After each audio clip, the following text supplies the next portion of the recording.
Outside the palace, a conversation shifts toward a new topic. The white-haired emperor brings up the subject of marriage, seeking an opinion. Standing before the throne, the 9-year-old girl confirms her age to the emperor and the duke. The emperor suggests that marrying into a protective family early is her best option. A detailed view of the young girl's floral dress-up. Introducing herself as Isabella Schweitzer, the blonde girl expresses deep gratitude for the sovereign's kindness. The emperor accepts her thanks as Isabella bows politely. He declares his intent to make her a lady of the Rosamond Duchy. The emperor describes the Rosamond family's prestige, calling the match a dream for a baron's daughter. Clutching her skirts, Isabella skeptically questions if she would truly be safe with them. A haunting realization strikes her that the Rosamond family killed her in her previous life. Fear washes over the blonde girl as dark memories resurface. She reflects on the cliched but true fact that she has lived this life once before. In her past life, she was an adult duchess trapped in an arranged marriage. She recalls being tormented and abused by her husband's family until she reached adulthood. Her captors forced her to sign away her inheritance through a coerced will. After securing her wealth, the family ended her life with poison.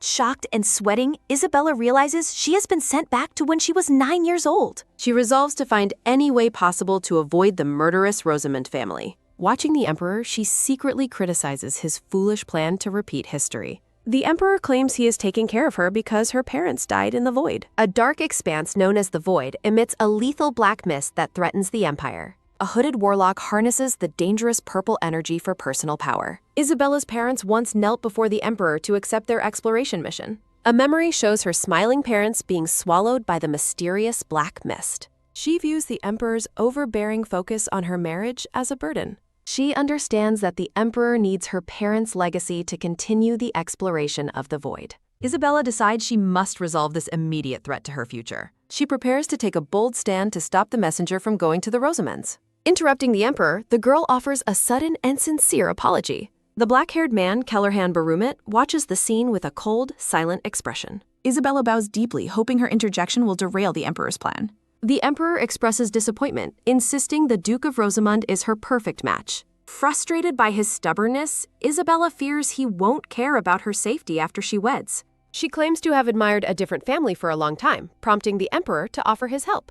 Anxiety and determination mix as Isabella prepares to reveal her choice. A close-up captures the stern profile of the high-ranking noble. This man is identified as Kellerhan Barumit, a figure of significant power and intensity. A shield and sword represent the authority and might of the imperial knights. Dark figures move through the mist, representing the elite knights of Gottfried. Known as the imperial family's mad dog, Kellerhan stands over a bloody battlefield. Rumors of his cruelty and trophies taken from criminals precede his fearsome reputation. Isabella views Kellerhan as her only hope and is invited to rise by the emperor. The emperor suggests to the duke that Isabella could be paired with his own son. Kellerhan considers the proposal with a pensive, dark gaze. Excited by the duke's potential interest, the emperor encourages him to ask Isabella directly. The imposing duke begins to walk toward the startled young girl. A terrifying purple aura surrounds the duke as he looms over the blonde child. Kellerhan stares into her eyes, wondering if she is truly unaware of his reputation.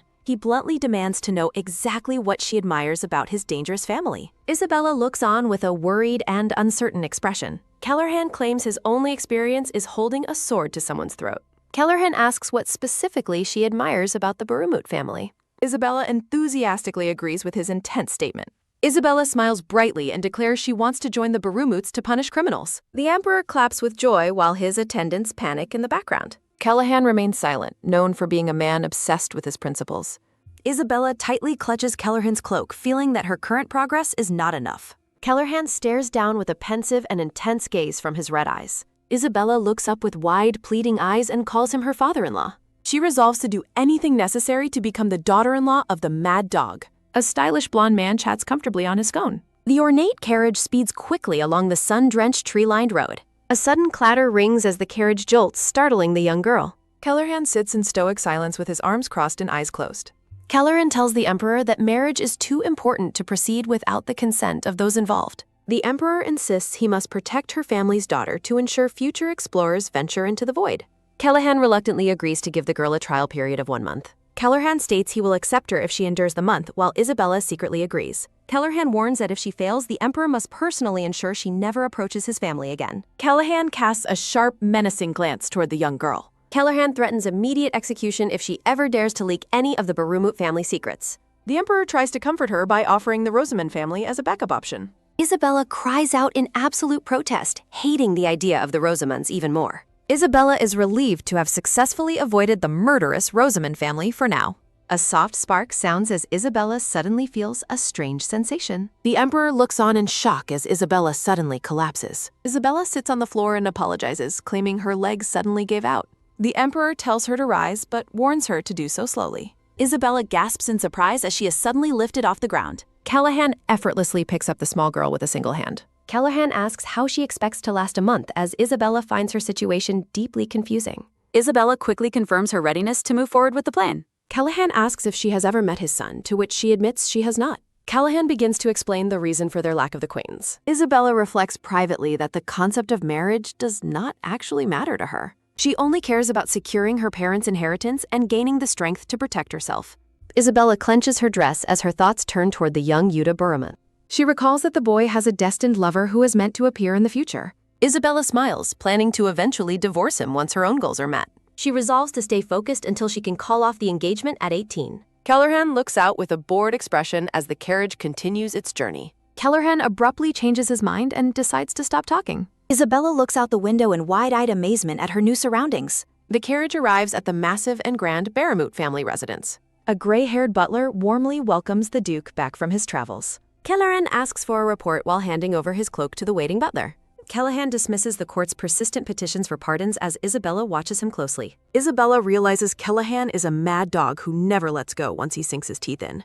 Callahan informs the butler he is heading to his study as Isabella watches him walk away. Harold glances away nervously while sweating. Isabella looks down with a saddened expression. Callahan stares ahead and asks what happens now. Harold nervously asks for the young lady's identity. The black-haired man offers a simple acknowledgement. A sharp crack sounds as Harold's monocle shatters when Callahan identifies Isabella as his prospective daughter-in-law. Harold shouts in total shock while Callahan dismissively explains she is only a prospective for now and tells the butler to help her settle in while he rests. Isabella bows as Harold panics internally, wondering how the Duke can treat a future daughter-in-law like a casually found stray. Introducing himself as the head butler Harold, the man greets Isabella while she silently resolves to be careful around him. Isabella realizes she must tread carefully to ensure her future as Harold offers to explain the manor's layout. A narration box explains that the Schweitzer family lacked political power and were seen as insignificant by other nobles. Isabella remembers being scorned by servants in her past life and fears a repeat with her new family. She worries the Barumets will treat her just as courtly. Isabella resolves to endure everything until she reaches adulthood. A loud slap rings out as Isabella strikes her cheeks to stop herself from trembling. A groan of pain escapes as Isabella clutches her face, prompting Harold to panic while Magda arrives to investigate the commotion. Harold frantically blames the Duke for the situation while Magda calmly accepts the explanation. Magda gently takes the young girl fans. Magda introduces herself and expresses her honor in meeting Isabella. Smiling warmly, Magda identifies herself as the head maid who will be tending to the girl from now on. Magda offers Isabella a choice between a bath or a meal. Isabella is stunned that such a kind person will be her caretaker. Magda invites Isabella to speak comfortably, though the girl remains skeptical of her friendliness. Isabella formally introduces herself as a daughter of the Schweitzer family. Isabella explains that the Duke brought her under the Emperor's orders, leaving the servants stunned. Magda gazes at her with a gentle silence. Callahan sits in his study, lost in thought. A quick tap sounds as Callahan considers the uncertainty of Isabella's stay. Isabella reacts with wide-eyed surprise. Magda comforts Isabella, promising to serve her well regardless of the future, and telling her that children shouldn't worry about such things. Isabella remembers the warmth of her late parents. Isabella hugs Magda and decides that she likes the kind people of the Barumet household. An unknown voice tells Isabella to stop crying because her face is a mess. A young boy with black hair and purple eyes peeks into the room. A stylish blonde man chats comfortably on his phone. Magda asks Isabella if she enjoyed her meal. Isabella smiles broadly and confirms she did. Isabella is overwhelmed with joy by the amazing meal. Magda suggests that Isabella should begin speaking casually with the staff. Isabella clarifies the request while she continues to eat. Isabella pumps her fists and agrees to try fixing her speech. Isabella panics because she is too sleepy to follow Callahan's order to visit his study. The maids gush over Isabella's cuteness, comparing her to the Duke's own child. Rubbing her eyes, Isabella realizes they are talking about young Yuta. Magda looks on with a pleasant smile. The scene shifts to a vast, snowy forest. A menacing growl rumbles as a massive black wolf looms over a terrified Isabella. Isabella trembles before the snarling beast, questioning if it is even a dog. The wolf's enormous paw steps forward into the sill. The wolf lunges forward with its jaws wide open. Isabella squeezes her eyes shut in terror, dreading a painful bite. She cautiously opens one eye to see if she is still in danger. A small black animal playfully leaps over the girl's skirt as she scurries away across the snow. Her attention is taken by a sudden, sharp bark as she realizes the beast is just a tiny puppy. The puppy perches on her head to bark defiantly at a massive black wolf's jaws. A giant black wolf with glowing red eyes stares down with a chillingly calm expression. A soft, comforting sound follows as the girl gently pets the puppy's head. The scene shifts as the girl wakes up in her new room with a blissful smile. A black-haired boy with a deep blush watches her with quiet concern. Confused, the girl reaches out to touch the boy's hair, marveling at how fluffy it feels. The boy ducks his head in embarrassment and offers a sheepish apology. He asks if he startled her awake, leaving the girl completely bewildered by his gentleness. Bolting upright in bed, the girl loudly demands to know the intruder's identity. The boy identifies himself as Yuta Barumit and reveals he is only 9 years old. Isabella notes that the legendary Mad Dog son appears surprisingly harmless for now. She recalls that his personality will eventually darken once he falls ill and meets his future lover. Isabella resolves to use this peaceful time to secure her future against the Rosamond family. She offers a formal greeting to the young heir, treating him like the future duke. Yuta asks her to stop being so formal and speak naturally with him. He emphasizes the importance of proper etiquette while appearing quite flustered. Yuta asks if she is truly there to be his fiancée, as the maids claimed. He suddenly reaches out and takes both of her hands into his own. Blushing intensely, the boy asks if she finds his presence frightening. Isabella is internally screaming with joy at the boy's unexpected cuteness. She laughs and assures him that he is only scary in the distant future. Yuta declares that a bride is a precious person he must protect with his life. He suddenly realizes he never learned her name despite his grand declaration. Isabella sweats, realizing she completely forgot to introduce herself in her excitement. The boy softly repeats her name as he gazes at her with wide purple eyes. Yuta whispers into her ear, seeking confirmation on his understanding of marriage. Isabella reflects that the boy clearly has no real idea what marriage entails. She lets out a bright, cheerful laugh at the boy's adorable innocence. The two children make a solemn pinky promise to honor their future engagement. A heavy, sudden sound follows as the door swings open to reveal a dark presence. Kellerhan appears in the doorway, reminding the girl that he summoned her to his study earlier. The Duke looms over them, and Isabella struggles to find an excuse for her absence. Yuta bravely shields the girl and forbids his father from scolding his fiancée. Kellerhan coldly points out that she has not earned that official title quite yet.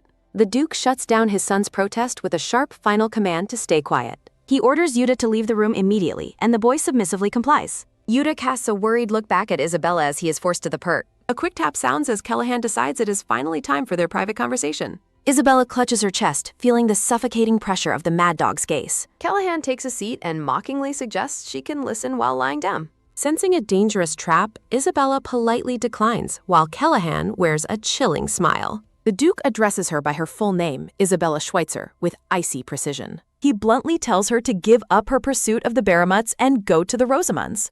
Isabella protests that she must stay, but Kellerhan dismisses her determination as a delusion. He warns her that this household is no place for a pampered noble daughter. Kellerhan describes a world of beheadings and blood, questioning if a child could stay sane there. Kellerhan's voice booms with a harsh dismissal. Isabella defiantly claims she will grow up fine alone and promises to be helpful without causing trouble.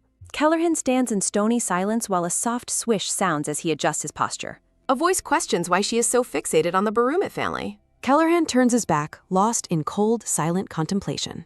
Isabella reacts with a start of sudden, wide-eyed shock. Kellerhan observes her extreme desperation while a soft rustle sounds as she clutches her skirt. Isabella declares her simple will to live, leaving Kellerhan to ask for clarification in surprise. Determination flares in Isabella's eyes as a sharp wind sounds through the room. Rhythmic taps echo in the hall as the two stand in a tense silence. Kellerhan lets out a weary sigh and rubs his head in frustration. Expressing his disdain for children, Kellerhan walks away as Isabella watches him with an unreadable gaze. Isabella lets out a stubborn scoff as she turns away from the retreating Duke. Harold notes the Duke brought a daughter-in-law home by choice, but Kellerhan blames the Emperor's command. The butler remains skeptical, pointing out that the Duke never follows orders he finds distasteful. A gentle chuckle escapes Harold as he offers a knowing smile. Kellerhan calls for Harold while the ice in his glass makes a sharp rhythmic clink. Kellerhan questions the girl's ability to survive in their home, and Harold admits it is a daunting task. A dry laugh sounds as the ice in the drink clinks once more.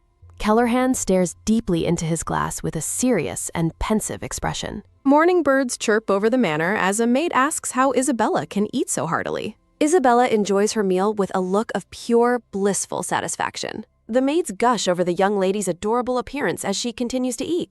The staff express how seeing Isabella enjoy her food brings warmth to their usually expressionless household. Magda happily notes the empty plates as Isabella politely thanks them for the delicious breakfast. Offering a bright and cheerful smile, Isabella beams at the staff after finishing her meal. Isabella hopes for the Duke's favor when a sudden loud bang startles her mid-dot. Isabella breaks into a nervous sweat, realizing her thoughts have summoned the Duke himself. Isabella mentally scolds the Duke's entrance while asking about his presence, and he asks if she is finished eating. Kellerhan inquires about her outdoor clothing, and Magda confirms the girl brought her own attire along.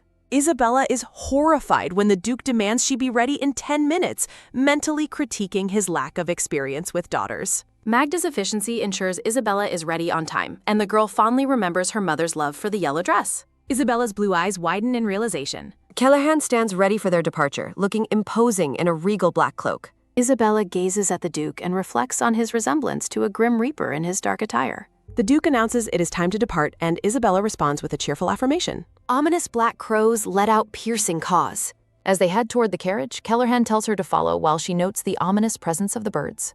The coachman greets the Duke with nervous respect as the pair arrives at the carriage. Kellerhan bluntly states his intention to see Betrayal Dadna, leaving Isabella in a state of shock. Isabella panics internally, recognizing the name of a notorious serial arsonist. An image of a winged figure illustrates the infamy of the prison holding notorious criminals. The scene shifts to the imposing gates of Rudger Manor, the destination for the Empire's worst offenders. Kellerhan notes her calm and asks if she knows of this place, and she explains her father described it as a house for bad people. The Duke explains that the Bermud family does far more than just imprisoning criminals in cells. Kellerhan clarifies that they ensure proper punishment and monitor criminals to prevent any future chaos. A chilling intensity fills Kellerhan's gaze. Isabella wonders about the purpose of his questions and whether they relate specifically to the arsonist. She recalls the horrific crimes of Betrayal Dadna, who destroyed villages and claimed countless innocent lives. Kellerhan asserts that horrific crimes require punishment, while Isabella resolves to watch him carefully and feign ignorance for now. Kellerhan tells her to reflect on the situation again, and she agrees to comply. A black-gloved hand suddenly reaches out to halt the girl's progress. Isabella notes he could have simply told her to stay back instead of stopping her so abruptly. A heavy, rhythmic tap sounds as the Duke approaches a prisoner sitting in a dark cell. Kellerhan greets the man and mentions his recent lobbying efforts as the girl watches from afar. The prisoner wonders how the Duke managed to uncover his secret connections. Sensing a chilling aura, Isabella watches the encounter with growing apprehension. Kellerhan sits calmly and notes that his arrival proves the man's efforts weren't entirely in vain. The prisoner remarks that the mad dog of the Empire wouldn't come all this way just to help him. A metallic clink sounds from the prisoner's chains as he asks if the Duke has other motives. The prisoner's scarred face is revealed beneath his hood as he glares out from the darkness. Chains rattle once more while the man demands to know the Duke's true intentions. The hooded man remains silent, his single eye fixed on his visitor. A soft swish sounds as Kellerhan notes that isolation has made the man unusually talkative. Kellerhan bluntly reveals that the execution is scheduled for next week, eliciting a shocked gasp. The Duke coldly adds that no one will attend the execution, leaving Isabella to question who the true villain is. Isabella gazes at the Duke's back, feeling a sudden shiver of dread. A desperate, trembling sound follows as the man grips the bars and calls out his daughter's name. Batali begs for news of his daughter Rena, but the Duke meets his plea with stony silence. Kellerhan dismisses the request, stating he has no reason to speak with a criminal. A loud, sharp bang sounds as the man slams against the bars, frantically denying his guilt. The man claims he acted only to save his daughter, but Kellerhan questions if that changes his deeds. Fury flares in the prisoner's eyes as he shouts about the necessity of his actions. He recalls the villagers sacrificing children to a sorcerer and maintains he only wanted to save Rena. Despair fills the cell as the man begs for any word of his child, but he receives a final refusal. A wet splash sounds as Batali spits at the Duke, who simply closes his eyes in response. The memory of the villagers' cruelty toward a father and daughter lingers in the air. Tears stream down the man's face as he weeps for his lost child behind the bars. He belows insults, calling the Duke a heartless hound who hunts the powerless for his own version of justice. An ominous curse against the Berumut family echoes through the blood-spattered darkness. Rhythmic footsteps echo as the pair walks away through a sun-drenched corridor. Kellerhan turns and asks the girl if she truly understood the scene she just witnessed. He explains that being a barumut means becoming the permanent target of the world's hatred. The Duke asks if she still possesses the resolve to join such a cursed family. Isabella realizes that this entire visit was designed as a brutal test of her character. A massive black wolf with glowing red eyes stands as a symbol of the family's terrifying legacy. Isabella stops and asks for one more clarification before they leave the grounds. She asks the Duke for the current location of the arsonist's daughter. Callahan reflects on his earlier lie to the prisoner as he recalls the man's broken plea. Isabella asserts her certainty that the Duke is hiding the girl somewhere safe. She recalls rumors that the Duke has been concealing the child's whereabouts for years. A memory surfaces of nobles complaining about how the Duke's secrets are fueling public resentment. Cruel whispers from the past suggest that the criminal's daughter should have been executed as well. Isabella asks for a final confirmation, and Callahan admits he saved the child. The girl's confusion deepens as she struggles to reconcile his cruel mask with his merciful actions. She wonders why a man known for his coldness would protect the offspring of a mass murderer. A memory of a formal confrontation asks why the Duke chose to hide the girl in a monastery. Callahan reveals his core belief that the girl was saved simply because she committed no sin. A soft, warm glow surrounds Isabella as she feels a sense of quiet admiration for the Duke. Isabella's skirt swishes as she steps forward, reaffirming her vow to become a member of the Barumut family. Isabella reflects on her refusal to live a shallow life dictated by social expectations. A large, mustached silhouette manipulates a small puppet of the girl as if she were a toy. Callahan remains silent with a pensive and stoic expression. The girl stands firm, looking up with a mixture of challenge and hope. A soft breath sounds as she stares back in anticipation. The girl is flustered and confused about being called a mad bod. A series of dry chuckles escape the Duke as he covers his face, finding the girl's behavior entirely unpredictable. A sharp click sounds as the girl expresses her shock at his laughter, while he tells her to stop pointing and end the chit-chat. A gentle swish sounds as the Duke reaches out a gloved hand and invites her to finally go home. A quiet daze settles over the girl as she processes the Duke's invitation to return to the manor. Narration notes the child's peculiar nature as the Duke leads her away by the hand. A soft whistle sounds over the manor as the staff welcomes the Duke back and asks where he went without notice. A sudden, sharp gasp of shock escapes the head maid and butler as they witness the scene. A loud churn sounds from the girl's stomach as the Duke orders a meal, leaving the staff marveling at her ability to move the impenetrable man. The girl watches the surroundings with a quiet sense of curiosity. A series of quick taps sound as Yuta rushes down the stairs and the staff asks where the boy has been. A soft rustle sounds as Callahan tells the girl to get down, while Yuta watches in confusion, wondering where they were. The staff lets out a loud, shocked cry upon hearing the Duke matter-of-factly state they visited the high-security prison. Callahan stares intensely, asserting that everyone should have expected her to become a member of the Barumut family. A soft exclamation sounds as the staff struggles to process the gravity of the Duke's decision. A firm declaration echoes as the Duke confirms he has chosen to take the girl as his daughter-in-law. A joyful cheer sounds as Yuta celebrates the news while the older staff members cry out in disbelief at the suddenness. The girl looks on with a startled expression as her full name is spoken. A soft rustle sounds as the Duke stoops down and promises the girl that from this moment on, she belongs with the Barumut family and no one can threaten her. Callahan watches the girl with a serious and protective gaze. The Duke asks the girl if something is wrong or if she is feeling unwell. Blushing deeply, the girl assures him she is fine and thinks about how the moment has finally arrived. With tears of happiness in her eyes, the girl beams and expresses her gratitude to her new father-in-law. A heavy rain sounds with a steady downpour as a voice in another manor shouts about nonsense. A furious thud sounds as a man stomps his foot in rage over the news of the engagement between the Duke's son and the girl. A loud bang sounds as the mustached nobleman slams his desk in a fury while his aide tries to calm him down. A sharp roar sounds as the nobleman scolds a purple-haired boy for being relaxed, warning him that he has no idea what power the girl possesses. The nobleman looks at the news of the engagement and hopes to intervene before it is formalized, blaming the emperor for the arrangement. Standing in a room with overturned furniture, the nobleman curses both the emperor and the Barumut family. A sharp crackle of energy sounds as the nobleman orders his man to go to the Barumut estate and bring the girl back by any means necessary. A chilling hum sounds as the nobleman's eyes glow green, declaring his obsession with obtaining the girl for the glory of his empire. The scene shifts to a peaceful garden where the two children enjoy a quiet afternoon picnic. A series of tired huffs sound as the girl thinks about how the staff arranged a picnic despite their busy schedule and thanks Magda internally. A soft munching sound follows as Yuta eats a cookie with a thoughtful expression. The girl begins to ask a question as the two sit surrounded by snacks. A quiet thud sounds as a partially eaten cookie falls onto the picnic blanket.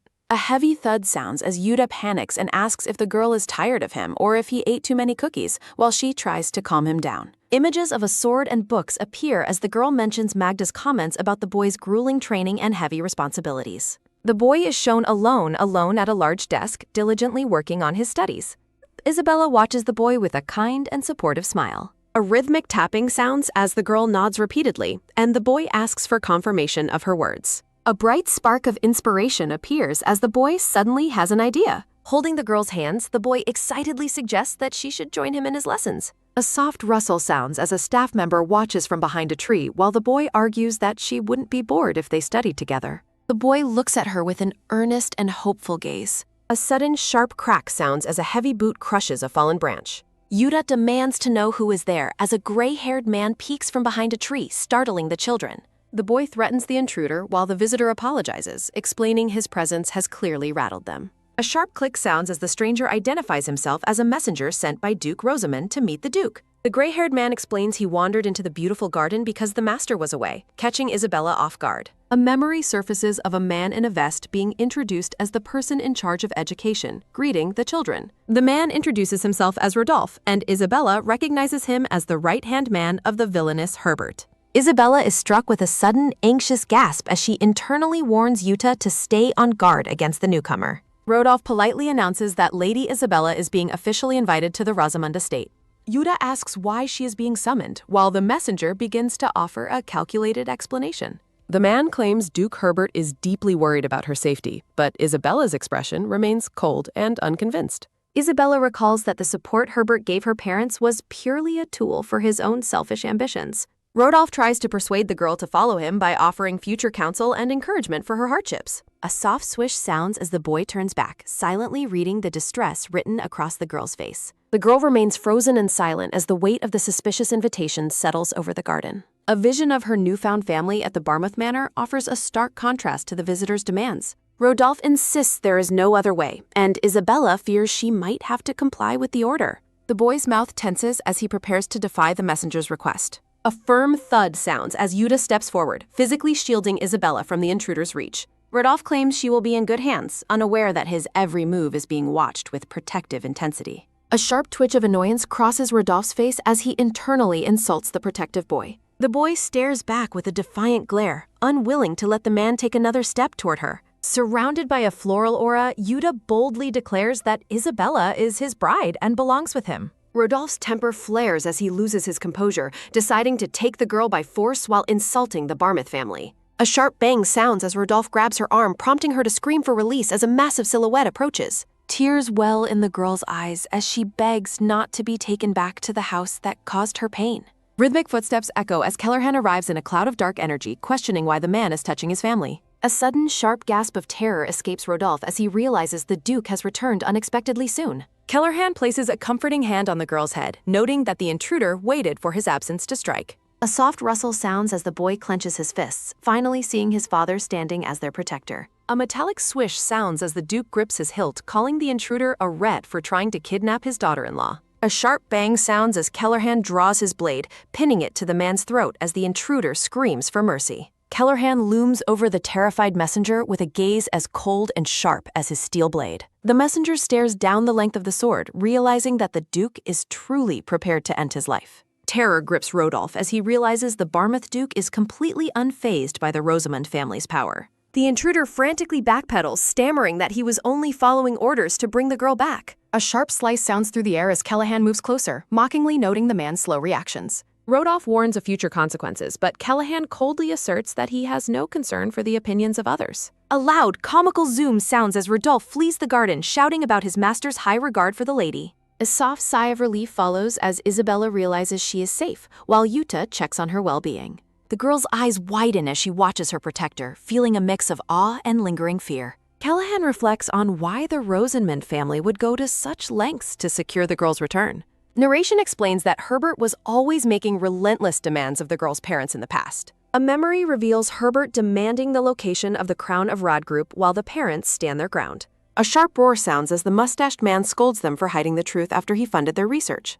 The father counters that money does not buy the right to claim the fruits of their labor. A loud, sharp bang sounds as Herbert demands silence, unable to contain his growing frustration and rage. Herbert insists he is the only one worthy of the research and reminds them of his vital financial support. Callahan realizes the significance of the item Herbert is searching for and why he is so desperate to act. A soft rustle sounds as the Duke sits with the children, mentioning the central bank while admitting it ruins the picnic mood. The black-haired man reflects that as long as the item remains in the central bank, it is secure. Callahan instructs the children to return to the estate for a significant announcement. A portrait of a woman is startled by a sudden, shocked exclamation of disbelief. Magda is stunned to learn that the engagement date has been moved up.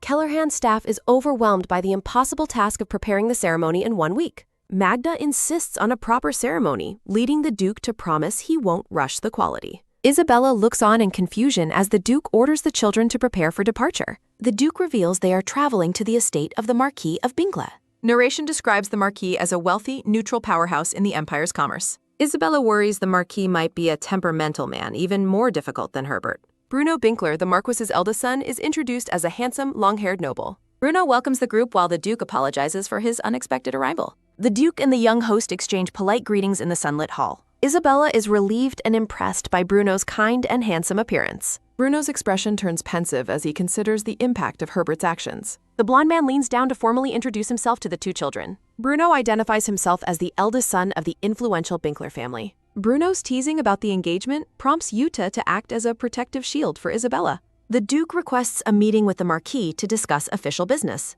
Bruno happily agrees to lead the guest to his father's study. A light-haired man rushes into the room while shouting a dramatic greeting. The Marquis tearfully berates the Duke for not giving them time to throw a party. Callahan expresses his disdain for large celebrations while the Marquis remains persistent. Yuta explains the Duke once saved Bruno's life, explaining the Binklers' intense loyalty. The Marquis clings to the Duke, refusing to let him leave without accepting their thanks. Isabella begins to suspect that the purpose of their visit is related to her upcoming engagement. A sudden, sharp ahem sounds as the children interrupt the Marquis's dramatic outburst. The Marquis pulls back in embarrassment while Bruno laughs at the awkward scene. Callahan shocks the Marquis by demanding the engagement ceremony be fully prepared within a single week. The Marquis frantically begs for at least 10 days to organize such a monumental event. Callahan begins a cold countdown, sending the Marquis into a state of absolute panic. Holding up a tiny shield, the Marquis desperately pleads for more time to think through the logistics. The Duke remains unmoved, claiming he is already giving them time as the Marquis continues to wail. Bruno calmly offers snacks to the children while the adults continue their chaotic negotiation. Driven to desperation, the Marquis prepares to use his family's secret technique of meticulous accounting. With incredible speed, the Marquis works an abacus and quill as the Duke's countdown continues. As the final second ticks by, the Marquis triumphantly declares that the plan is complete. Exhausted and sweating, the Marquis presents a detailed engagement outline for the Duke's approval. Bruno confirms the budget projections are perfect while the children watch the efficiency in disbelief. Callahan expresses his satisfaction with the plan for the upcoming engagement. The scene shifts as the Marquis sobs over the workload while the girl feels a mix of gratitude and concern. Sometime later, Yuta brings a letter from Bruno to share with Isabella over tea and sweets. The letter contains a friendly update from Bruno regarding the sunny weather forecast and the progress of the engagement preparations. The two children sit together in the sun-drenched room, diligently reading the news from the Binkler family. A lighthearted poof sounds as Bruno notes the attention the young stars are receiving. Yuta pauses mid-bite, watching Isabella read with a look of quiet curiosity. Blushing slightly, Yuta admits he is simply very excited for the day of their engagement. Isabella looks down at the letter, wondering how they can ever properly thank the Binkler family for their hard work. A soft scritch sounds as the girl writes, worrying that praising their money might come across as rude.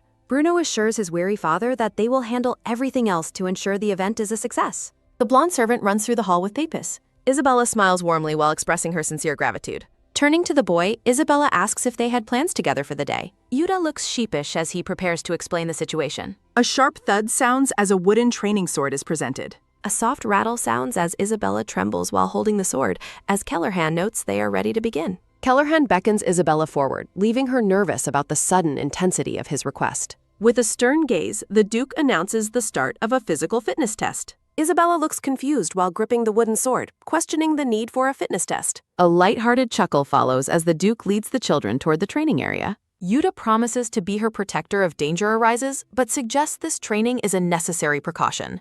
A quick clap sounds as Callahan calls for Isabella's attention to begin. The training grounds stand ready under the bright sky. Isabella is horrified as the Duke orders her to run 10 laps around the field.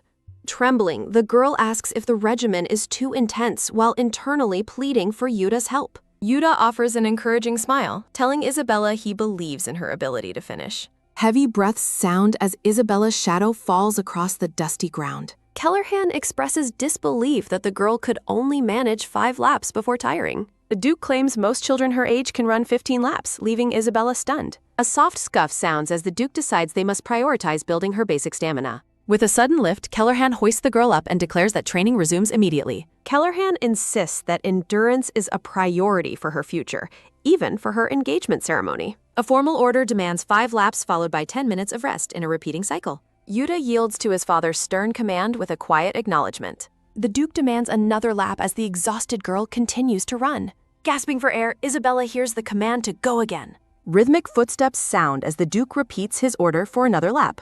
Isabella wonders why a future bride is being subjected to such grueling labor. Yuta calls out to the girl in growing concern for her well-being. The boy warns his father that Isabella is on the verge of collapsing from exhaustion. Yuta pleads for the training to stop, but the Duke remains unmoved and silent. A heavy thud sounds as Isabella finally collapses, prompting Yuta to rush to her side. The girl lies motionless on the training ground, completely spent. Labored breaths sound as Isabella struggles to move while pinned to the earth. A quick dash sounds as Yuta asks if she is all right while the girl struggles to breathe. The children look up at the silent Duke as the weight of the session sinks in. A sharp gasp sounds as Isabella's eye snaps open in a moment of panic. With a sudden bolt, the girl sits up in bed, realizing she is no longer outside.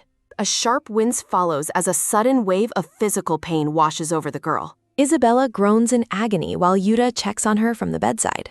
Yuta explains that she was brought to the infirmary after collapsing during her training. The boy apologizes for not intervening sooner, but Isabella blames the Duke's extreme methods. A soft creak sounds as a new visitor arrives, noting they have been expected. Isabella and Yuta look toward the door in curiosity, wondering who has entered the room.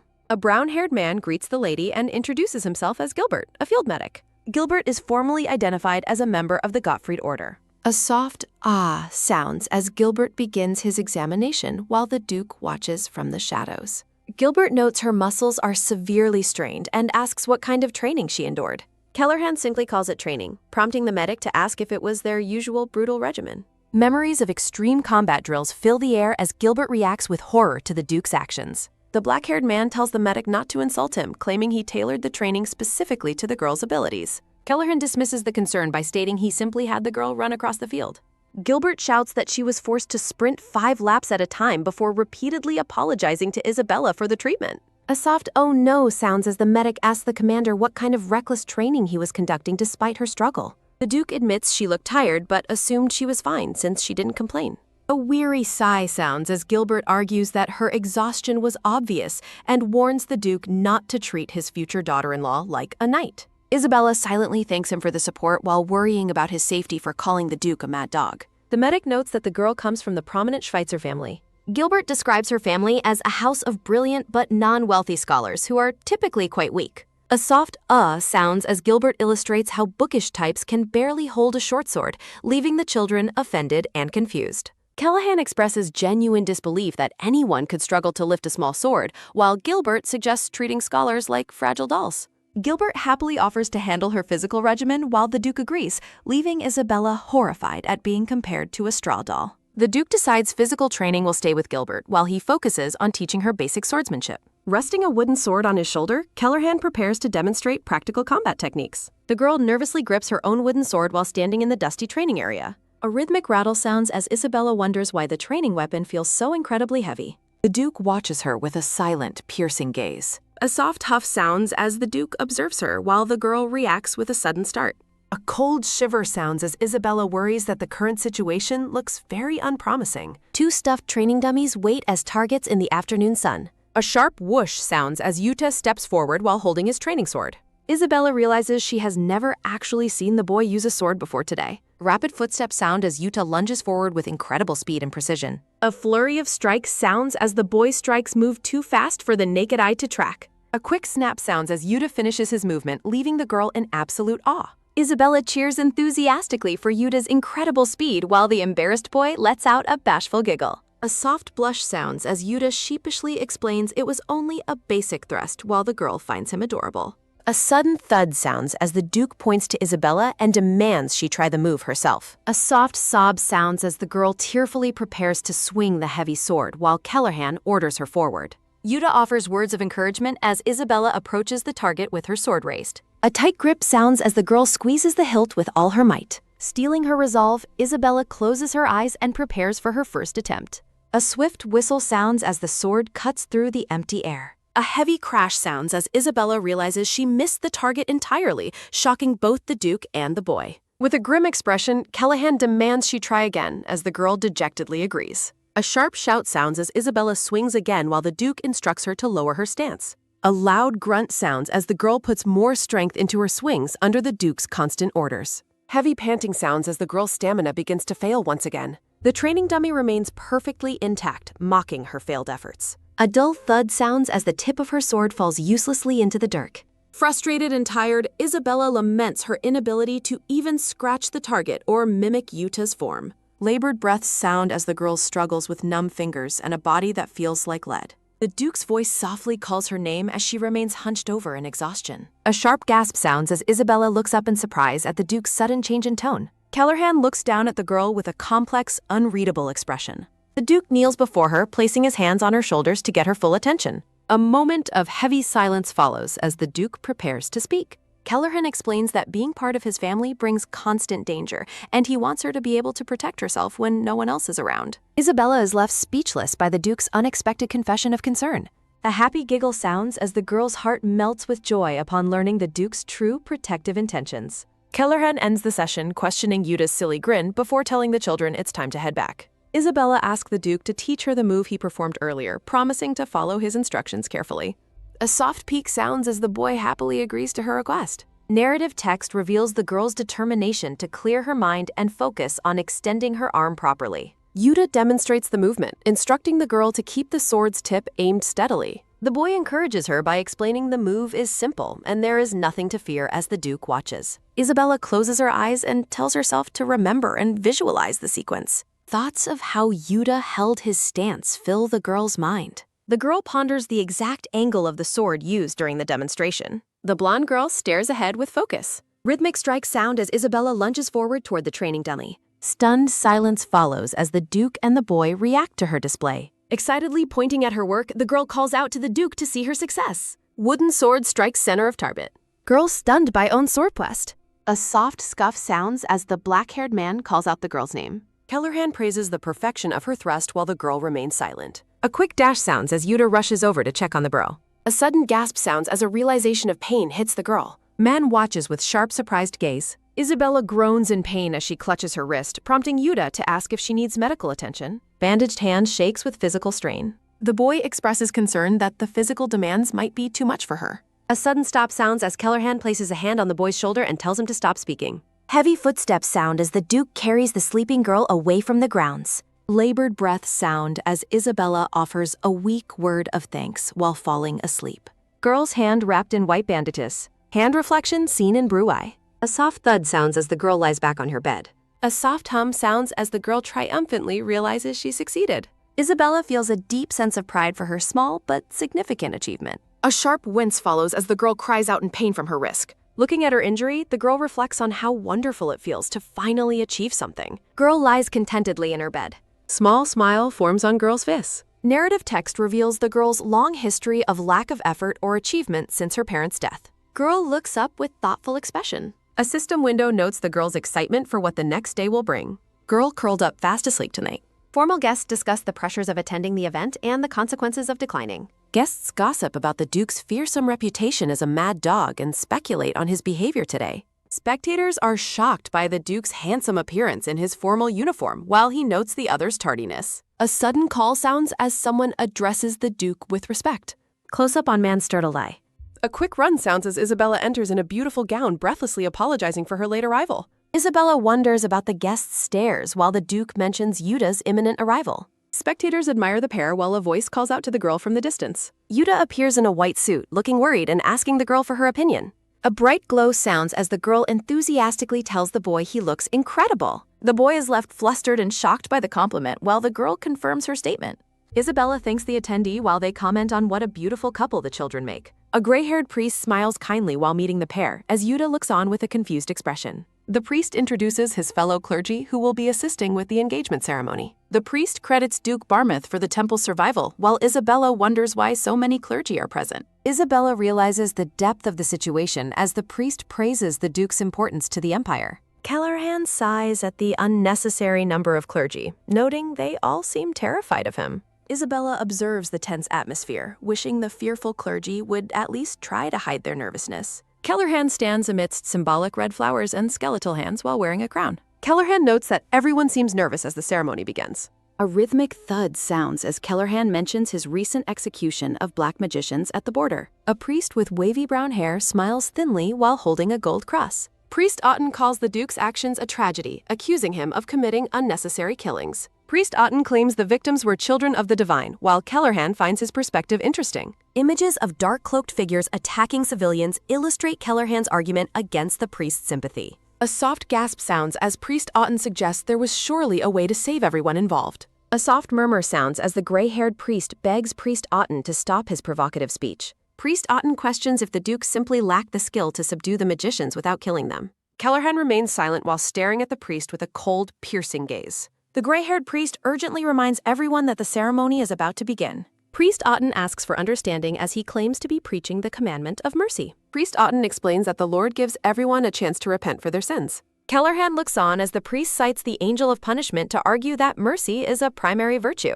A soft scuff sounds as the priest gloats internally that the Duke has no response. Isabella is privately outraged, thinking the priest is talking nonsense and ignoring the lives Callahan saved. Isabella suddenly speaks up, asking the priest what he is trying to prove with his words. Isabella argues that the Lord is too generous for watching those who toy with human lives, suggesting the priest is misinterpreting divine will.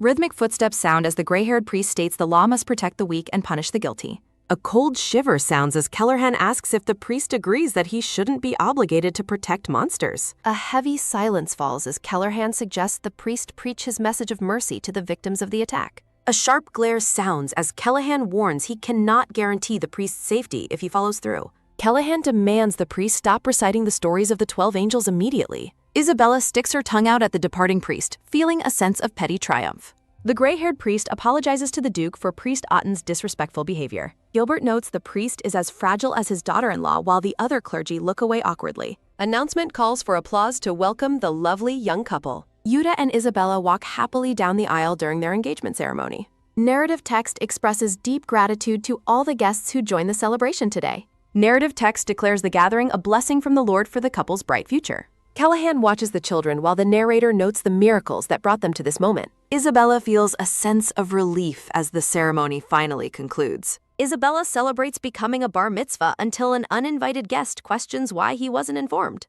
Herbert Rosamund arrives unexpectedly, causing a stir among the crowd.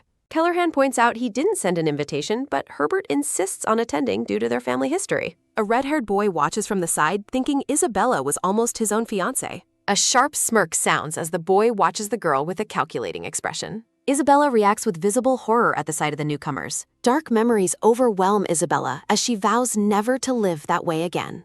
A sudden gasp sounds as Yuta notices Isabella looking pale and frightened. Yuta rushes to Isabella's side, asking if she is feeling unwell. Yuta promises to protect her, assuring her that he and his father will keep her safe. Isabella calls Yuta's name softly. Thoughts of thanking the young master fill the boy's mind as he stares. Determination fills the blonde girl's eyes. Callahan demands why Rosamund is barging in and questions his lack of manners. A sharp clench sounds as Herbert thinks about the Duke's troublesome reputation. Herbert questions how he could miss the engagement of the girl who almost became his daughter-in-law. Guests whisper about rumors of a pre-existing marriage arrangement between the two families. Whispers fill the air as guests wonder if the Duke stole the bride. Herbert thinks his sponsorship efforts contrast sharply with Callahan Barmouth's ruthless image. Guests whisper that the Barmouth family snatched the girl just to continue their line. A soft gasp sounds as guests speculate the girl was forced here because she has no ties. A sharp crack sounds as Callahan clenches his gloved fist in silent fury. A soft tug sounds as Isabella reaches for the man's sleeve. Smiling warmly, Isabella holds the Duke's hand to keep him from acting.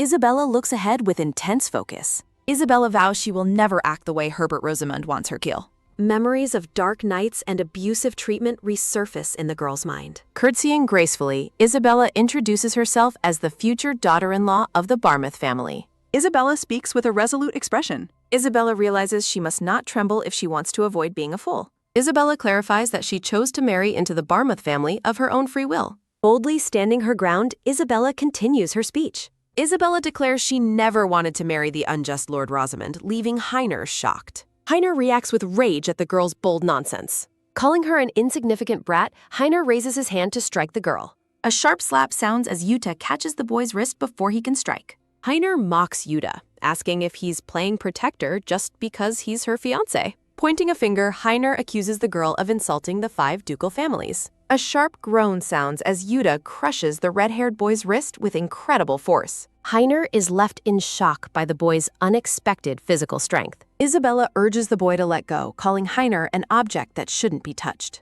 Outrage fills Heiner as he realizes she just referred to him as an object. Herbert warns the girl she has gambled with his son's and his family's honor. Herbert points a threatening finger, warning both Isabella and the Duke that they are in deep trouble. Isabella counters by asking if they remember the Rowan Lake incident.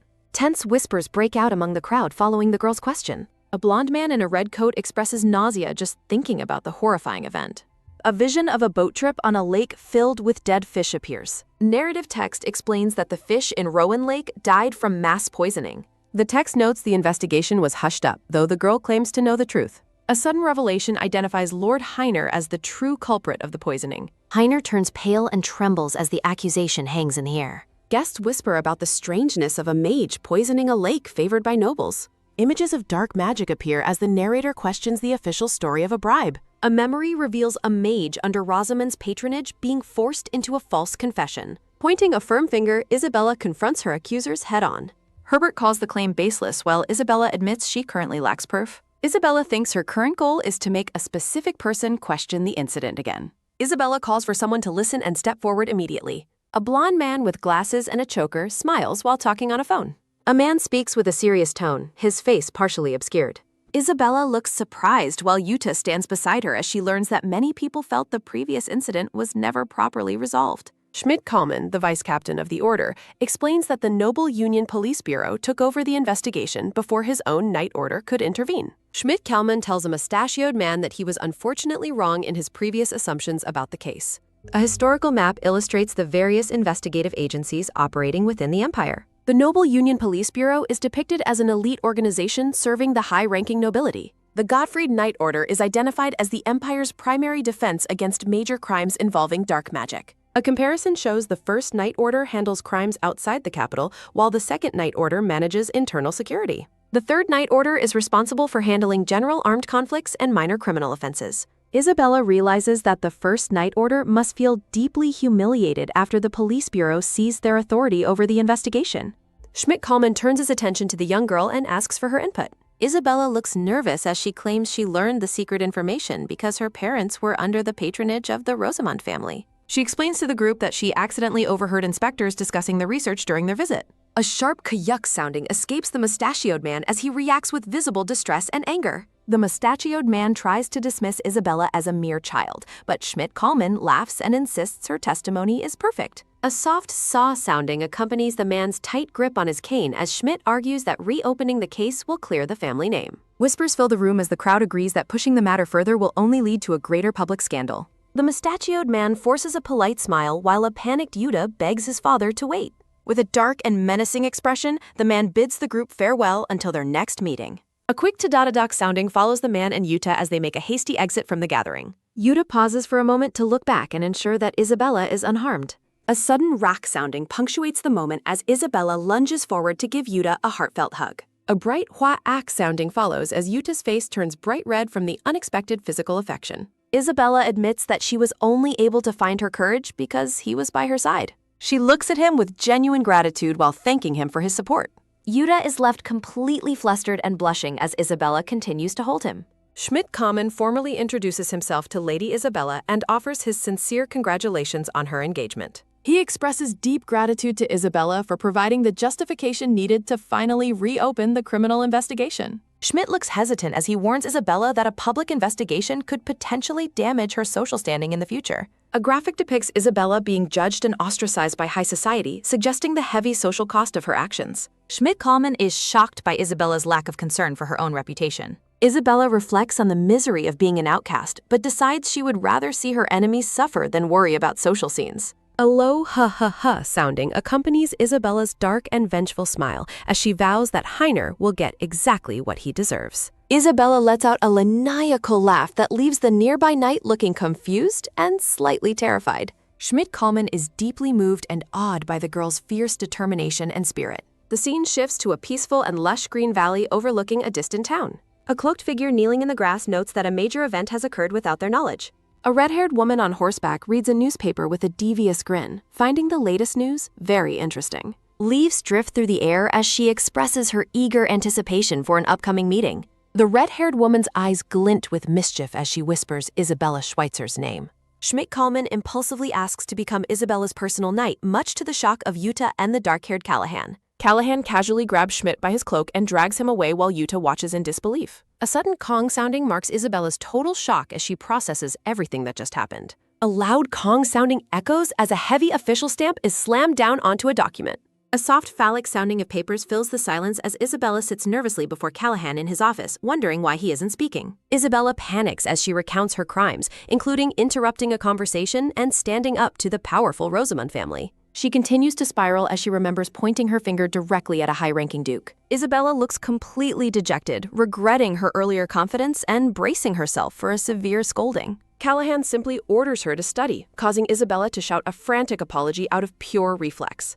A firm tack sounding occurs as Callahan taps a pile of books, announcing that Isabella will now be taking lessons alongside Yuta. The black-haired man sits at his desk focused on writing as he confirms his decision. The man admits he was too busy to start sooner, then tells the boy that the girl will be joining his lessons. A sharp gaze meets the boy as the man questions what exactly he is apologizing for. The man asks if she truly doesn't want the lessons, concluding the matter is settled when she chibis in silent disagreement. Order is given for the boy to proceed to class while the butler is instructed to escort the girl to the study. The blonde girl's face radiates with a shimmering, hopeful energy. A quick sound marks the girl's concern as she asks the butler if her excitement was too obvious. The girl sprawls out with books, reflecting on her love for learning and the absurdity of her former guardian's ban on it. Thoughts of the teacher and the new subjects fill the air as the black-haired man prepares for the session. The butler announces their arrival at the shared study as the boy excitedly greets the brawl. The butler politely asks the children to wait while he goes to find the instructor. The girl gasps in shock as the boy explains his father told him they would be studying together from now on. The boy begins to explain something further with a cheerful, blushing smile. The girl erupts in pure academic joy, identifying a rare first edition history book in the boy's hands. A sharp gasp sounds as the girl continues to shout out the titles of the prestigious geography book she finds. A joyful exclamation sounds as the girl discovers even more rare memoirs, wishing she had come to the study sooner. A quick knocking sounds as the instructor approaches, interrupting the girl's enthusiastic embrace of a book. A man with dark hair and glasses enters the room, noting the difficulty of the door before offering a formal greeting. The teacher questions the girl's presence, leading the boy to introduce her as his fiancé, while the girl trembles in fear. Adjusting his glasses, the teacher notes that it would have been better to have received advance notice of her arrival. The teacher decides to continue with the current curriculum, causing the girl to worry about the strict nature of scholars. Standing before his students, the man formally introduces himself as Philip Meyer, the history and geography teacher. The teacher offers to lend his own book to the girl since her inclusion in the class was unexpected. Moved to tears, the girl thanks her teacher while the boy kindly offers to share his own materials. A sense of dread washes over the girl as the teacher begins the lesson and instructs them to open their books. Narrative text reveals the girl's painful past where she was mocked as a foolish and empty-headed fiancé. Dark memories surface of being treated like a plaything and confined to an attic by her previous captors. A vow of vengeance glows with intensity as the girl promises to ensure her tormentor's downfall. A sharp tap sounds as the teacher begins a lecture on the ancient tribal wars of the Raguna Mountains. The instructor continues his detailed explanation of the historical conflict. The boy explains that the Pad tribe likely offered the empire better terms, prompting the teacher to evaluate his answer. Philip Meyer considers the boy's logic from an economic perspective. The teacher privately notes the boy is smart but not exceptional, while the girl seems visibly lost. Internally, the girl is a chaotic mess of nerves and extreme excitement about the challenge. The teacher tells the girl she doesn't have to answer on her first day, trying to ease her apparent anxiety. A soft sound of movement follows as the girl surprises the teacher by boldly raising her hand to speak. Philip narrates the differences between the closed-off mountain tribe and the open plains tribe. Text explains the empire's strategic decision to side with the Pad tribe to secure vital trade routes. The teacher looks on with genuine surprise as he focuses his attention solely on the girl. The teacher points at the girl while asking about mermaid lore, and she provides the exact historical year of discovery. The boy watches in awe as the girl correctly identifies a complex navigation map projection. The quiz intensifies as the girl rapidly confirms that pearls will indeed dissolve in vinegar. The boy smiles as he notices the teacher's questions are drifting away from the actual lesson plan. The teacher is impressed as the girl correctly identifies the animal with the strongest bite force, while she beams with joy. Memories of a happy childhood resurface as the girl recalls her parents praising her for getting questions right. The girl vividly remembers the warmth of being embraced by her loving parents. The boy asks if she is all right when he sees her looking down, and she assures him she is fine. A thoughtful look crosses the teacher's face as he prepares a final, more difficult question. A soft sniffle sounds as the teacher asks why fairies have vanished from the modern world. With tears in her eyes and a resolute voice, the girl explains that fairies cannot survive without the blessing of dragons. A quick, sharp tapping sounds as the teacher waits for a response. A sudden, heavy thud sounds as the man demands to know how they should treat non-human races. Isabella realizes this is a direct test of her internal values and intellect. Philip Meyer hides his growing surprise as he evaluates the girl's performance. Philip recalls his past academic life where everything seemed far too simple.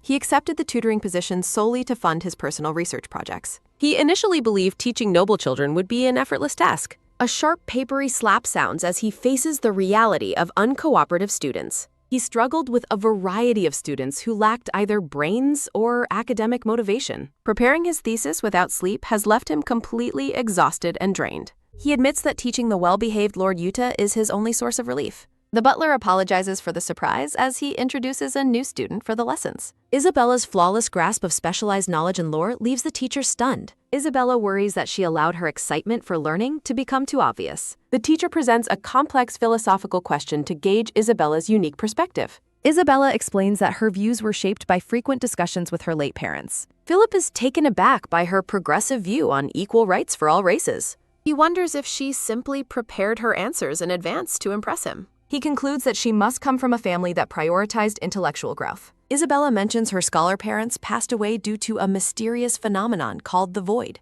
Philip begins to sweat as he realizes the significance of her family name.